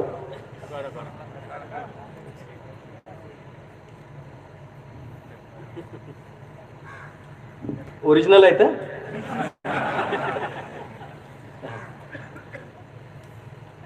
काय दादानी छान बांधला होता त्या. थँक्स दादा. पण ते कानावरती आलं होतं त्यामुळे जास्त दुखत होतं. तर बघा कसं आहे की पूर्वीचे सण आत्ताचे सण, आपल्या मुलांच्याकडून ज्या वाढलेल्या अपेक्षा, पूर्वी आई वडिलांच्या अपेक्षा काय होत्या, आज आपल्याकडून काय अपेक्षा होत्या सांगा? कुठेतरी चांगल्या कामाला लागावं, चांगलं राहावं, तिची तब्येत चांगली राहावी, हे असायचं. आज आम्ही मुलांवरती बऱ्यापैकी अत्याचार म्हणला हरकत नाही. कमी पडायला लागला, मार्क कमी पडायला लागलं तर त्याला आपण वेगवेगळ्या ट्रीटमेंट्स देतो, काय काय सांगतो. आमच्या लहानपणी आम्ही फाटकी चड्डी घालून शाळेला गेलो म्हणतो की नाही, आम्हाला काय मिळालं नाही म्हणून आम्ही तुला देतोय, तो असा का? आमच्या लहानपणी आम्ही फाटकी चड्डी घालून शाळेला गेलो, आम्हाला दात घासायला सुद्धा काही मिळायचं नाही, आम्ही तसंच जायचं, आम्ही शेतात असं काम करायचं, तसं काम करायचं, माझी परिस्थिती अशी होती तशी होती. पोरगं काय बोलत नाही, बोलते बायको. आधी माहिती असतं तर लग्नच केलं नसतं म्हणले, चड्डी धिंडतंय म्हणल्यावर. तर असो, चला खरंच मुलांच्यावरती पण आपण बऱ्यापैकी अत्याचार करतो म्हणला हरकत नाही. मुलगा भले राहू दे, ते बघा मार्क कमी मिळवू दे, काय त्याच्यात काय दुर्दैव नाही. पण त्याचं आरोग्य चांगलं राहू दे. आणि आरोग्य चांगलं राहण्यासाठी तुम्ही निसर्गाचा उपयोग करा. निसर्ग खूप खूप आपल्याला काय काय देतोय. निसर्गामध्ये प्रत्येक झाड आहे. आज बघा की तुम्हाला इथं चिंचेचं झाड कुठंतरी असेल तर चिंच हे कोलेस्ट्रॉलसाठी खूप चांगलं आहे. लहान मुलांना दम लागत असेल, आपण बघा खोकला येतोय म्हणून चिंच खाऊ देत नाही, देतो का आपण चिंच खाऊ? पण चिंच खाल्ल्यानंतर त्याचा पित्ताचा त्रास निघून जातो. चिंच खाल्ल्यानंतर आपण पण खायला पाहिजे चिंच. चिंच जेवणामध्ये घालतात बघा, ॲसिडिटीचा प्रॉब्लेम होऊ नये म्हणून, बरोबर आहे ना? तर पित्ताचा त्रास होऊ नये म्हणून आपण ते चिंच वापरू शकतो किंवा चिंच खाऊ शकतो. चिंचेचा बरेच उपयोग आहेत. कोलेस्ट्रॉल, नसाचे ब्लॉक होत चालल्यात किंवा हृदयाचं फंक्शन जे कमी होत चाललंय, आज हृदय कमी चालतंय, त्याचं फंक्शन कमी होत चाललंय, तर ह्याच्यासाठी कोलेस्ट्रॉलसाठी चिंच सगळ्यात बेस्ट.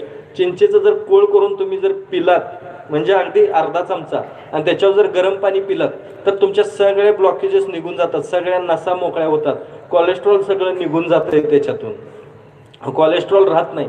सगळ्यात महत्त्वाचं आहे ते व्यायाम. तुम्ही व्यायाम केला पाहिजे. आज प्रत्येकाला बॉडी पाहिजे पण प्रत्येकाच्या अंगात ना आळस खूप आहे. सकाळी उठताना अंगच दुखायलेले, रात्री 12 आणि 1-1 वाजेपर्यंत व्हॉट्सअपवर असते. कशाला अंग दुखनात राहिल्याचं? आज म्हातारी माणसं सुद्धा आज व्हॉट्सअपवर लागलेत, का कळत नाही. आणि व्हॉट्सअपवर तरुणपणीचा डीपी लावते, डीपी लावताना तरुणपणीचा लावतंय बघा डीपी. म्हणजे समोरच्याला ओळखून हाय पाठवते आणि डीपी लावते यंग स्टार मधला मिशीतला, आहे का ना? रुबाबात कुठला तरी किंवा हिरोचा हिरोईनचा डीपी लावायचा. अहो आपला डीपी लावला पाहिजे आपण. लहानपणीचा डीपी लावणारी माणसं पण आहेत. बरीच लोक वेगवेगळ्या पद्धतीची डीपी लावतात, वेगवेगळ्या पद्धती असतात. पण खरं सांगू का, लवकर निजे लवकर उठे त्यास आरोग्य संपदा लाभे. शरीर ही खूप मोठी संपत्ती आहे. आज तुम्ही कोट्यावधी रुपये मिळवलात तर इथंच ठेवणार आहे तुम्ही. शेवटी तुम्हाला काही नाही, गौऱ्या, लाकडं आणि तीच स्मशानभूमी जिथं अगोदर 100 लोक नेऊन जाळलेले असतात तिथंच. त्याच्यापेक्षा जास्त तुमचा कुठंही इथं भाग नाही आहे. जन्माला येताना तिथूनच यायचं आहे आणि जायचं आहे ते शेवटी घाटावरच जायचं आहे. त्याला पर्याय नाही आहे, त्याला ऑप्शन नाही. मध्ये जे आयुष्य आहे तर हे आयुष्य आपण आज विनंती करतो की कुठल्याही प्रकारचे साईड इफेक्ट होणार तुम्ही वागू नका किंवा खाऊ नका. आज काय मावा गुटखा खाल्ल्यानंतर पोट भरतंय का? फक्त तलप, फक्त तलप, दुसरं काही नाही. पण त्या तलपेमुळं आपल्या कुटुंबाची सगळ्या वाट लागू शकते. कॅन्सर झाल्यानंतर खूप खूप खूप खरंच म्हणजे एवढी परिस्थिती बेकार आहे. ज्यांना भीती नाही किंवा ज्यांना काय वाटतं ना, आता 10 वर्ष झालं खातोय, का आहे तिखट खाऊन दाखव बघू. 10 वर्ष झालं खातोयस तर 3 बोट जातील एवढं तर तोंड उघडून दाखव बरं. असं ह्याच्या पलीकडे उघडत नाही घ्या. ते एखादी म्हैस कुरणात चरता चरता मध्येच एक असं करत नाही का, असं करून करून ह्याच्या पलीकडे लायकी नाही त्याची. 3 बोट जातील एवढं त्यानं तोंड उघडून दाखवायचं बास. अहो एकेकाचं एकच बोट जाते, चपाती असं करते. इकडलं दात सडलंच सगळं, पुढच्या दातानं चपाती चावते. याचा उपयोग का नाही उंदरादाराला करायला पाहिजे. उंदरादारा चिमटा असते नाही, त्याच्यापेक्षा ह्याचं तोंड तिथं ठेवायला पाहिजे. नाही खरंच आहे हो, राग येतो मला. माझ्याकडे येतात हो लहान लहान मुलं आहेत हो, ज्यांना खरंच काही माहिती पण नसेल, कळत नसेल, तेव्हापासून मावा गुटखा खातात आणि कॅन्सर झाल्यानंतर माझ्याकडे येतात आणि मग रडतात, साहेब मला वाचवा. का साहेब तुला गुटखा चारायला आलता? खाल्लायचं आता मर की चाटदेशी. मग घरादाराला ताप त्याच्या आईला ते सांगायचं. सॉरी माफ करा, माझी भाषा कोल्हापूरची आहे, मी सारखं सारखं सांगतो. ते आमच्याकडे शिवी दिल्याशिवाय चालत नाही हो, ते प्रेमच वाटत नाही. नाहीतर काय हो. तर खरंच मी पाया पडतो सगळ्यांच्या. माझी फार तळमळ आहे. मी खरंच मला सांगितलं तर मला म्हणलं ना, इथं जर समजा सगळी जर व्यसनमुक्त होणार आहे तर मी सगळ्यांच्या पाया पडेन. तर 10,000 लोक असली तर मी 10,000 वेळा वाकीन आणि त्यांच्या समोर पाया पडेन मी. माता भगिनींना पण पाया पडेन मी. खरंच मला लय लय वाईट वाटतं या गोष्टीबद्दल. कारण येतात लहान लहान मुलांना आज आजार बघितले ना नको वाटते. तर ह्या गोष्टी तुम्ही थोडंसं पाळा, निसर्गाचा उपयोग करा. चिंच आहे, पेरूचं झाड आहे, बुद्धीसाठी पेरू चांगला आहे. बुद्धीसाठी तुम्ही बघा की उष्णतेसाठी उंबराचं झाड आहे. उंबराचं फळ माहिती आहे ना तुम्हाला?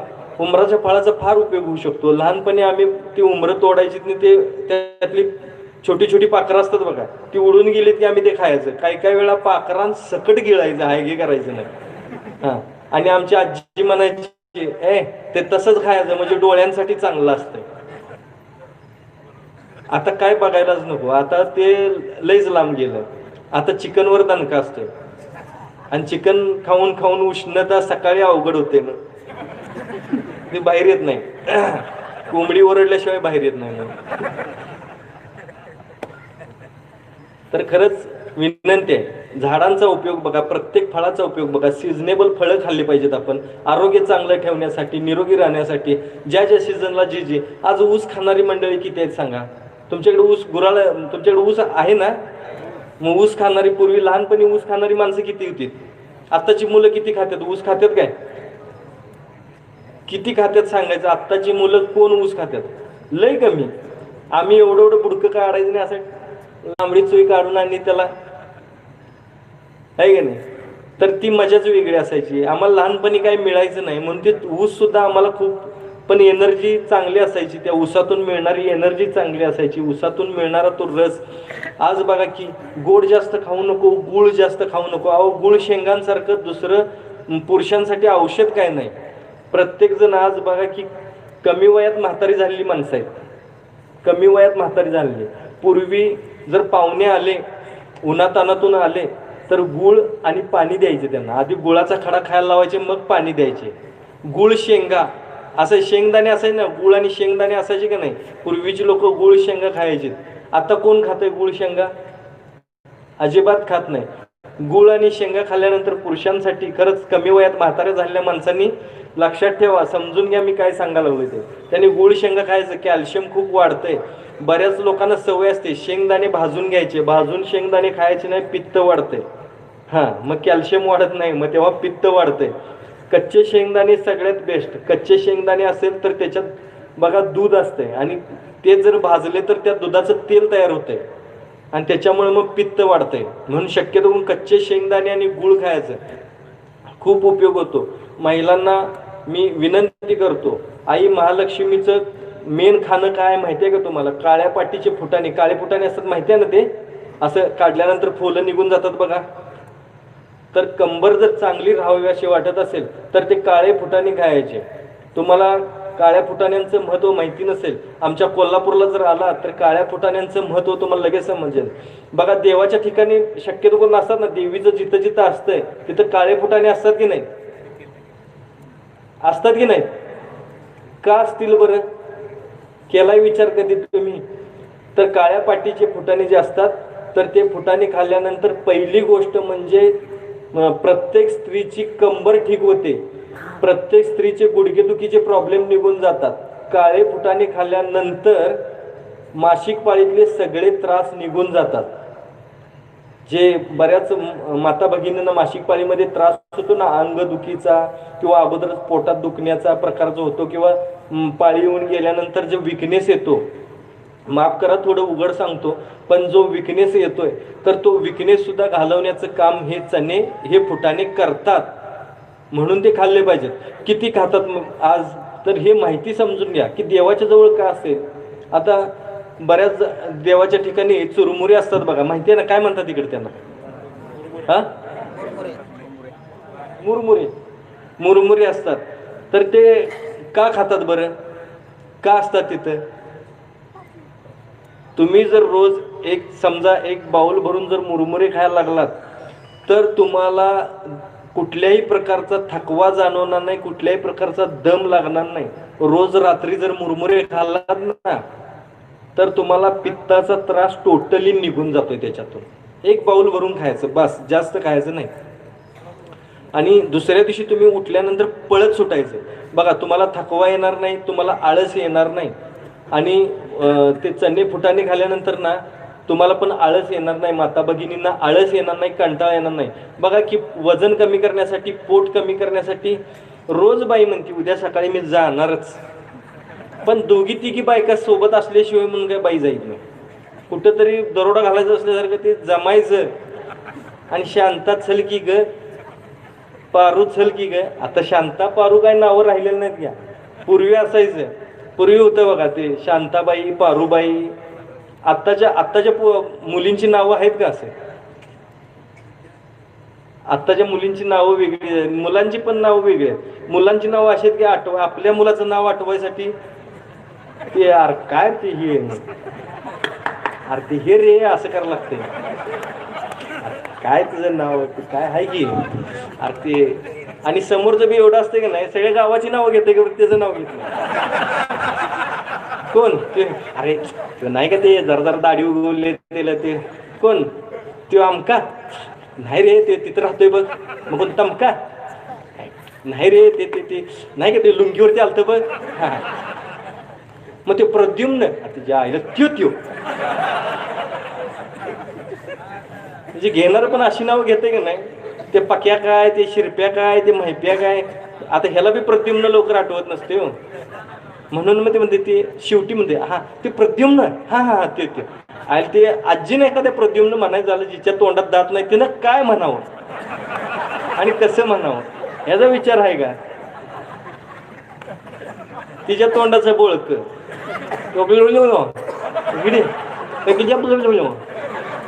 काय बोलणार ती तर अशी सगळी नावं. तर ते शांताबाई आल्यानंतर पण ते बघा ते गाणं आल्यानंतर लग्नात तरी बायका अशा ते पूर्वी जे शांताबाई नाव होत्या त्या तर अशा पदर अशा धरून चालायच्या. आणि ते शांताबाई आहे की नाही ते नवरा असं करत बसत काय जे नाव शांताबाई ठेवलं असं ते असं वेगळीच म्हणजे असतंय. सोडा गाणी काढणाऱ्यांना पण काय बोलू शकत नाही आणि त्याला पण आठवलं शांताबाई, दुसरं कुठली बाई आठवलीच नाही. ते पण काय चुकी नाही. आत्ताच्या मुलांची मुलींची नावं वेगळीच आहेत. काय लय अवघड नावं, एकेकाची नावं लक्षात येत नाहीत. तर अशा पद्धतीचं असतंय. चला नाम मी काय कुणीतरी म्हणलेलं आहे, बरोबर आहे का नाही? बरोबर आहे का नाही? बघा की लग्न पत्रिकेवर नाव तेवढं नाही लिहू द्यात भावकीत. कसं होतंय? माझं नाव लिहिलं नाही, येत नाही लग्नाला जा. पाहुण्यांच्यात तरी लिहायचं होतं, स्वागत उत्सुक मध्ये तरी लिहायचं होतं. माझ्या नावाला पण तसंच म्हणत असतील का ना हो. माझं त्या काळी नाव स्वागत ठेवलेलं आहे. म्हाताऱ्या बायका काय म्हणत असतील मला. माझं एक दोस्त होतं प्रकाश म्हणून, ते तर मला कागदच म्हणून हाक मारत होते. त्याला वाटलं माझं नाव कागद ठेवलंय वाटतं, काय माहिती. प्रकाश कुंभार म्हणून होता, ऐकत असला तर त्याला माहिती असेल आता ते. तर असं त्या काळी होतो, कागद म्हणायचे, काय सांगायचं म्हणता येत नव्हते. आमची आजी तरी म्हणजे पणजी आमची, मी माझी पणजी बघितली बरं का, तिच्या तोंडात दात नव्हते. ती तर मला ते स्वागत म्हणतच नव्हती, मला ते वेगळ्याच नावानं हाक मारत होती. आता ते नाव मी सांगणार नाही तर असं असतंय वय. तर असं चला बघा, हसताय किती छान दिसताय. चेहऱ्याचा मेकअप न करता प्रत्येकाचं तोंड कसं उमललेलं दिसतंय, प्रत्येक जण प्रसन्न दिसतंय, फ्रेश दिसतंय, फ्रेश वाटतंय. हेच आरोग्य आणि हेच आयुष्य आहे हो. तर अशा पद्धतीनं आपण जीवन जगलो पाहिजे. हसत खेळत राहा, आनंदात राहा, हे पुन्हा पुन्हा सांगेन मी तुम्हाला. आणि खरंच आजूबाजूला ज्या वनस्पती आहेत तर त्या वनस्पतींच्या मध्ये बेलाची वनस्पती असावी. बघा बेलाची, चिंचेची, शक्यतो करून जी फळं असतात ना, या फळांच्या वनस्पती त्यांच्या पानांसकट खूप उपयोगी असतात.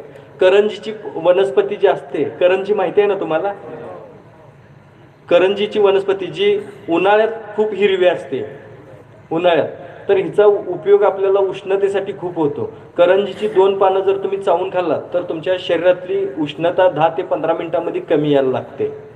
फक्त ते खूप कडू असतात, तेलकट लागल्यासारखे लागतात म्हणून आपण खात नाही. पण जे कडू असेल ते आपल्या आरोग्याला बऱ्यापैकी चांगलं असतात. तर कडुलिंब किती आरोग्याला चांगलं असतं, किती माणसं खातात. पाडव्याला सुद्धा खाताना लोक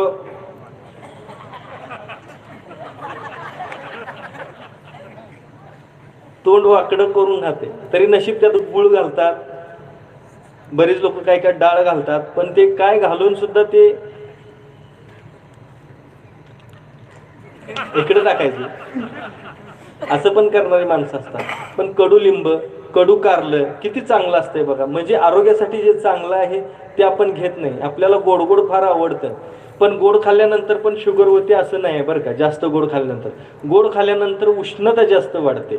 उष्ण पदार्थ असतात, गोड असतात ते उष्ण जास्त असतात, उष्णता जास्त वाढते. म्हणून आपल्याला उष्णता एका स्टेजला जाते, त्याला आपण शुगर म्हणतो. खरं तर अशा खूप काही गोष्टी आहेत ज्या आपल्याला माहिती नाही. आज आपल्याला प्रत्येक गोष्टीसाठी क्युरियोसिटी जे म्हणतो मी, तर क्युरियोसिटी असली पाहिजे. आज बघा की केस आपल्याला प्रत्येकाला केस देवानं इथं दिलेले आहेत. आता काही लोकांचे गेलेले आहेत तो पार्ट वेगळा आहे, पण दिलेले होते ना, तर जे दिले काळा रंग जास्त उष्णता खेचून घेतो म्हणतात. बरोबर आहे की नाही? बरोबर आहे की नाही? मग केस देवानं पांढरे का दिले नाहीत, नंतर का पांढरे केले, पहिले काळे का केले? पण काळे केस तुम्ही उन्हात गेलात तरी सुद्धा काळे केस बघा ते उष्णता खेचत नाही, उष्णता कमी खेचतात. म्हणून तर आपल्या डोक्याच्या संरक्षणासाठी, मेंदूच्या म्हणजे कवटीच्या संरक्षणासाठी आपल्याला काळे केस दिलेले देवाने, तर ते आपण टिकवले पाहिजेत. आज केसांची समस्या फार आहे. केसांच्या समस्येसाठी सुद्धा बरेच म्हणजे कोट्यावधी रुपये लोक खर्च करायला मागं पुढं बघत नाहीत. आज एक तरी होत्या ताई, मुंबईच्या ताई होत्या, आठवड्याला त्या 80,000 रुपयाचं इंजेक्शन घेऊन यायच्या आठवड्याला, आणि तरी सुद्धा केस गळती थांबत नव्हती. मग असे काय चित्रविचित्र प्रयोग करतो. केस जर टिकवायचे असतील, केस जर चांगले ठेवायचे असतील आपल्याला, तर सीताफळीचं पान आणि पेरूचं पान दगडावरतीच वाटायचं. हे वाटायला बरेच लोक मिक्सरचा हे करतात, स्वतः वाटत नाहीत. माता भगिनींना विनंती आहे, तेवढाच व्यायाम पण होईल तुमचा. दगडावरती वाटायचं आणि त्याचा लेप लावायचा केसांमध्ये. आठवड्यातून एकदा करा. तुम्ही जाल पण केस जाणार नाहीत, हे जर सांगतो. चॅलेंज आहे. तुम्ही जास्तपर्यंत केस राहतील, चांगले राहतील. म्हणजे आम्ही लहानपणी हसण्यासारखं नाही, खरंच आहे की तुम्ही जाल पण केस जाणार नाही, ह्याची गॅरंटी मी देऊ शकतो तुम्हाला. चॅलेंज आहे, तुम्ही करून बघा आणि मग सांगा. खूप लोकांना अनुभव आलेला आहे म्हणून सांगतो.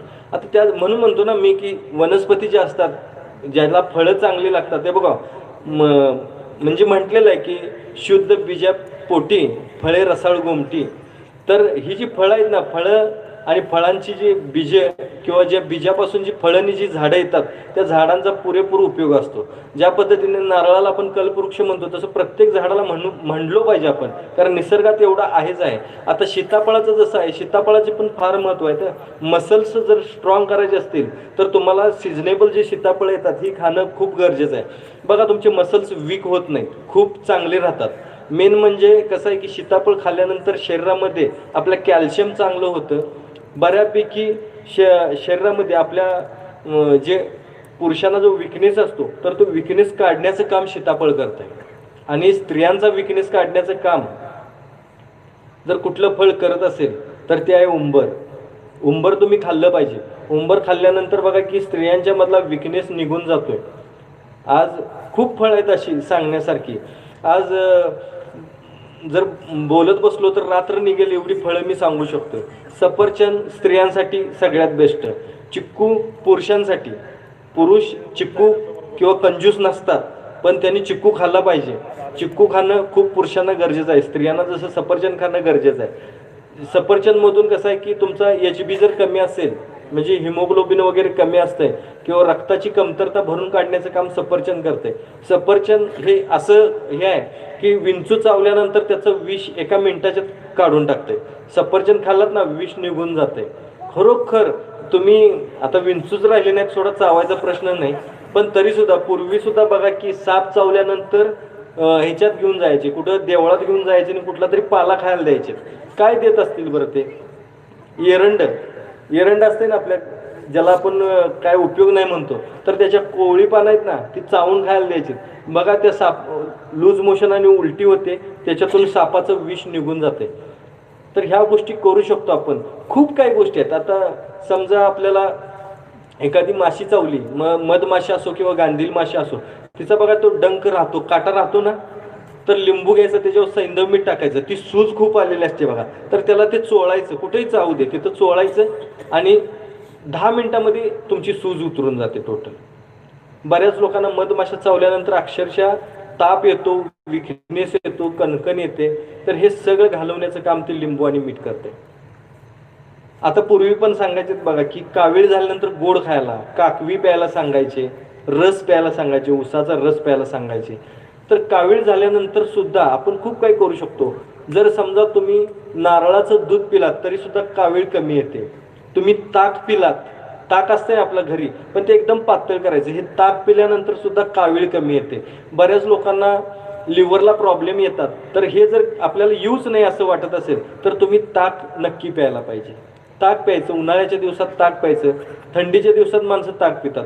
हे ताक आणि भाकरी जर खाल्लात तुम्ही तर तुम्हाला कुठला आजार होऊ शकत नाही. मेन म्हणजे कसं आहे की विकनेस निघून जातो आणि रोगप्रतिकार शक्ती वाढते ताकातून आणि भाकरीतून. आणि त्याच्यापेक्षाही जास्त जर म्हणलात तुम्ही तर ताक खाल्ल्यानंतर तुम्हाला कुठल्याही प्रकारे लिव्हरला प्रॉब्लेम येत नाही. पूर्वी बघा ताक भाकरी खायची लोक, आता उडदाची डाळ पण तितकीच महत्वाची आहे. उडीद, काळे उडीद माहिती आहेत ना, पूर्वी बघा त्याचं माडगं करून प्यायचे. आता माडगं माहितीच नसेल कोणाला, पण काळे उडीद जर समजा तुम्ही जर खाल्लात, भाजून खाल्लात, थोडंसं मीठ टाकायचं आणि भाजून खायचं, पुरुषांसाठी सगळ्यात बेस्ट आहे पुरुषांसाठी. आणि स्त्रियांना पण कंबरदुखीचा त्रास किंवा गुडघेदुखीचा त्रास जर घालवायचा असेल किंवा पुढच्या लाईफमध्ये आपल्याला असं डुलत चालायचं नसेल, बघा की गुडघे दुखायला कसं चालतात, असं असं करत चालतात आणि उठताना धरायचं काहीतरी आणि उठायचं. हे जर आपल्या आयुष्यात येऊ नये असं वाटत असेल तर विनंती आहे तुम्ही काळे उडीद खात चला. आता हे जर बघितलं हरभरे, हरभरे पण भाजून खात चला. हरभरे भाजून खाल्ल्यानंतर मेन म्हणजे दात मजबूत होतात. पहिली गोष्ट दात मजबूत होतात. दुसरी गोष्ट असं आहे की कुठल्याही प्रकारचा आजार होत नाही, तुमची इम्युनिटी खूप वाढते हरभऱ्यातून. मेन म्हणजे आयुष्यात सगळ्यात मोठं एक आपल्याकडं चुकीचा समज आहे, चुकीचा समज. कारण कसं आहे की पांढरे डाग असतील तर अशा लोकांना शक्यतो करून समाजात बघण्याचा अँगल वेगळा असतो. मी सगळ्यांना पाया पडून सांगतो की तुम्ही मनात गैरसमज घेऊ नका. तो काही संसर्गजन्य नसतोय किंवा तो कुठल्याही प्रकारे अनुवंशिक असेल असा नसतोय. तर अशा लोकांनाही आपण जास्त करून वेगळा विचार करू नका, वेगळ्या अँगलनं बघू नका. आणि आपल्या आयुष्यात अशी कधी वेळ येऊ नये असं जर वाटत असेल तर तुम्ही हे हरभरे भाजून खायला पाहिजेत. आपल्याला कुठल्याही प्रकारे स्किन प्रॉब्लेम होणार नाहीत याची गॅरंटी मी देतो तुम्हाला. हरभरे भाजून खायचे, लक्षात घ्या. पूर्वी खूप काही भाजून खाल्लं जायचं, शेतात हुरडा केला जायचं माहिती आहे ना. आता करतात का? आता किती लोक करतात हुरडा पार्टी? किती लोक करतात? करतात, मला माहिती आहे. जी घेतात का नाही ती करतात बघा. आज काय चला की जावे शेतावर म्हणलं तर सगळ्यांनी करायला पाहिजे.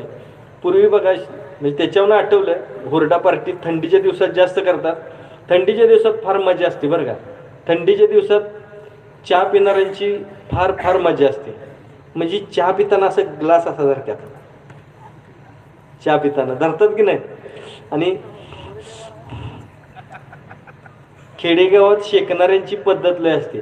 शेकणाऱ्यांची तर ऍक्शन एकापेक्षा एक असते. आता काय काय याला शेकायचं असते काही कळत नाही, उगाच जाळाकडे करून अरे आग लागली तर केवढ्याला पडायचं. त्याच्यापेक्षा मसाल्याचं काय तर खा की ते आग लागते ऑटोमॅटिक. नाही खरं सांगा की त्याच्यावर पाय असा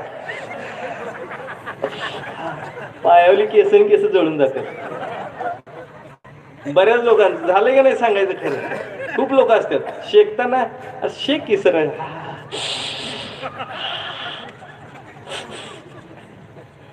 आणि नंतर असं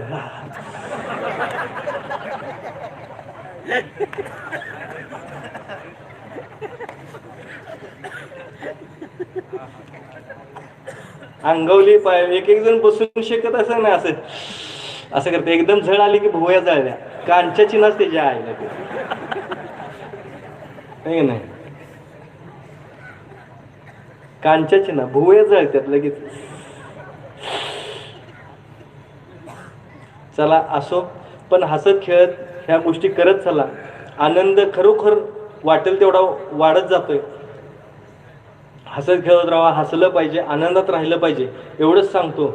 आणि मी आज इथं रमेश भाऊंना परत एकदा थँक्स म्हणतो. ताई पवारताई, तुम्ही थांबलात, अगदी आपल्याला शतशः धन्यवाद देतो आणि आपल्या सगळ्यांचंही मनपूर्वक आभार व्यक्त करतो. आणि तुम्हाला जर मला भेटायचं असेल किंवा अपॉइंटमेंट पाहिजे असेल, खूप लोक मलाच भेटायचं म्हणतात, आज खूप लोकांना भेटायचं राहिलं. मला माहिती आहे ताई, खूप लोकांनी खरंच म्हणजे फॉर्म घेऊन सुद्धा भेटता आलं नाही, तर त्यांना सांगतो मला भेटायचं असेल, फोन लागणार आता, तर तो फोन नंबर आहे. कारण कॉल सेंटर 50 लोकांचं कॉल सेंटर उभा केलं मी, फोन लागत नाहीत, ही तक्रार खूप होती, पण ती आता राहणार नाही. कारण कॉल सेंटरवरती 0231 26 88 800 या नंबरवरती कॉल करायचा आहे. आणि मगाचपासून एक गोष्ट सांगत होतो की हसत खेळत राहा, आनंदात राहा. तर माता भगिनी किंवा सर्व बांधवांना जाता जाता मी एक गोष्ट सांगणार आहे, जी सांगतो परत नंबर पण सांगतो, पण एक जाता जाता एक गोष्ट सांगणार आहे, ते कृपा करून खरंच ऐका. मी आज व्यसनावरती खूप सांगितलं, कारण व्यसनाचे आज दुष्परिणाम खूप होत चाललेले आहेत. व्यसनाचे दुष्परिणाम इतके होत चालले आहेत की आज लिव्हरला प्रॉब्लेम, सगळ्या प्रत्येकाला मावा गुटखा खाणाऱ्या लोकांना प्रॉब्लेम. तर व्यसनाचे जे दुष्परिणाम आहेत, किंवा आज आपल्याला बघा की माता भगिनींना सुद्धा एक गोष्ट असं आहे की आपलं आरोग्य चांगलं राहिलं पाहिजे, आपलंच नाही तर आपल्या मुलांचं आरोग्य चांगलं राहिलं पाहिजे असं जर वाटत असेल, किंवा व्यसनापासून जर आपल्याला दूर राहायचं असेल, किंवा कुणाला दम लागत असेल, कुणाला फुफ्फुसाचा प्रॉब्लेम असेल, कुणाचा कोटा साफ होत नसेल, कुणाला बद्धकोष्ठता असेल, म्हणजे कोटा साफ होत नाही, पचनक्रिया व्यवस्थित नाही, पित्ताचा त्रास आहे, उष्णतेचा त्रास आहे, तर हे पहिली गोष्ट कसं आहे की बॉडी सर्व्हिसिंग मी सांगत होतो बऱ्याच लोकांना, पण बॉडी सर्व्हिसिंग पाठोपाठ तुम्हाला जर सांगायचं झालं तर नवीन एक जडीबुटीयुक्त जे चूर्ण आहे, तर हे जडीबुटीयुक्त चूर्ण तसं बघायला गेलं तर जवळपास 16-23 वनस्पती आपण म्हणू शकतो. तर 23 वनस्पतींमधून आम्ही काही वनस्पती शोधून काढल्या, आणि त्या काही वनस्पतींपासून ज्या ओरिजिनल आहेत, ज्या खूप म्हणजे रिअर आहेत, ज्या सर्वसामान्य लोकांना मिळणं फार कठीण आहे, सिटीतल्या लोकांना तर नाहीच नाही, आपल्यासारख्या लोकांना सुद्धा, कारण त्या ठराविक भागातच मिळतात, ठराविक एरियातच ज्या वनस्पती मिळतात, अशा वनस्पतींना एकत्र करून जडीबुटीयुक्त जे चूर्ण जे आम्ही तयार केलेलं आहे, म्हणजे माझ्या डॉक्टरांच्या टीमनी जे तयार केलं, त्याला खूप काही कष्ट लागले. त्याला खरोखर मला एका माणसानं सांगितलेलं आहे की ज्या माणसानं खरोखर विनंती केली की माझं नाव घेऊ नका, पण त्या माणसाला माझा सलाम आहे, ज्यानं ह्याच्या सगळ्या परमिशन्स आम्हाला मिळवून दिल्या. मुंबईचा, नव्या मुंबईचा तो वाघ आहे म्हणायला हरकत नाही, आणि त्या माणसानं मला याच्यासाठी खूप मोठी मदत केली. तर जडीबुटीयुक्त चूर्ण हे आपल्या सगळीकडे मार्केटला आलेलं आहे. आजही आपल्याला ते इथं अवेलेबल आहे, मुलांच्या आरोग्यासाठी, प्रत्येक स्त्रीच्या आरोग्यासाठी. मग तो दम्याचा त्रास असो, पित्ताचा त्रास असो, उष्णतेचा त्रास असो, कंबरदुखीचा त्रास असो, जर 2 ते 3 मिनिटांमध्ये तुम्हाला जर रिझल्ट नाही आला तर तुम्ही लगेच मला सांगायचं. इथं काय मी 2-3 मिनिटात इथनं जात नाही, मी 5-10 मिनिटं अजून असणार आहे. पण आज जर आपल्याला हवं असेल तर ते इथं आपल्याला अवेलेबल आहे. एकदा घेऊन बघा आणि मग सांगा. त्याची किंमतही खूप कमी आहे, फक्त आणि फक्त 25 रुपये त्याची किंमत आहे. जडीबुटीयुक्त चूर्ण, ज्याची चर्चा खूप होती, ज्याची मागणी खूप आहे, जे द्यायला मला खरंच मला स्वतःला खायला एकदा मिळत नाही असं आहे. तर हे जडीबुटीयुक्त चूर्ण आपण घेऊन बघू शकता, खाऊ शकता. ते आपल्या इथं बाहेर कोणत्या गाडीत आहे रे? फ्री स्टाईल बाहेर एक नंबर काय त्याचा 8880 नंबरची बाहेर एक छोटी कार लागलेली आहे. त्या कारमध्ये अवेलेबल आहे. तर आपण सगळ्यांसाठी ते घेऊ शकता आणि एकदा घेऊन बघू शकता. तुम्हाला त्याचं नक्की स्वाद आवडेल, नक्की तुम्हाला मिनिटात रिझल्ट मिनिटात रिझल्ट म्हणजे काय आहे ते घेतल्यानंतर तुम्हाला लक्षात येईल. खरंच खूप वनस्पती ज्या आरोग्यासाठी आपल्याला संजीवनी म्हणू शकतो, तर अशा पद्धतीच्या आम्ही वनस्पती त्यात वापरलेल्या आहेत. खूप कमी पॅकेट आहेत, जास्त काय आणलेले नाहीत.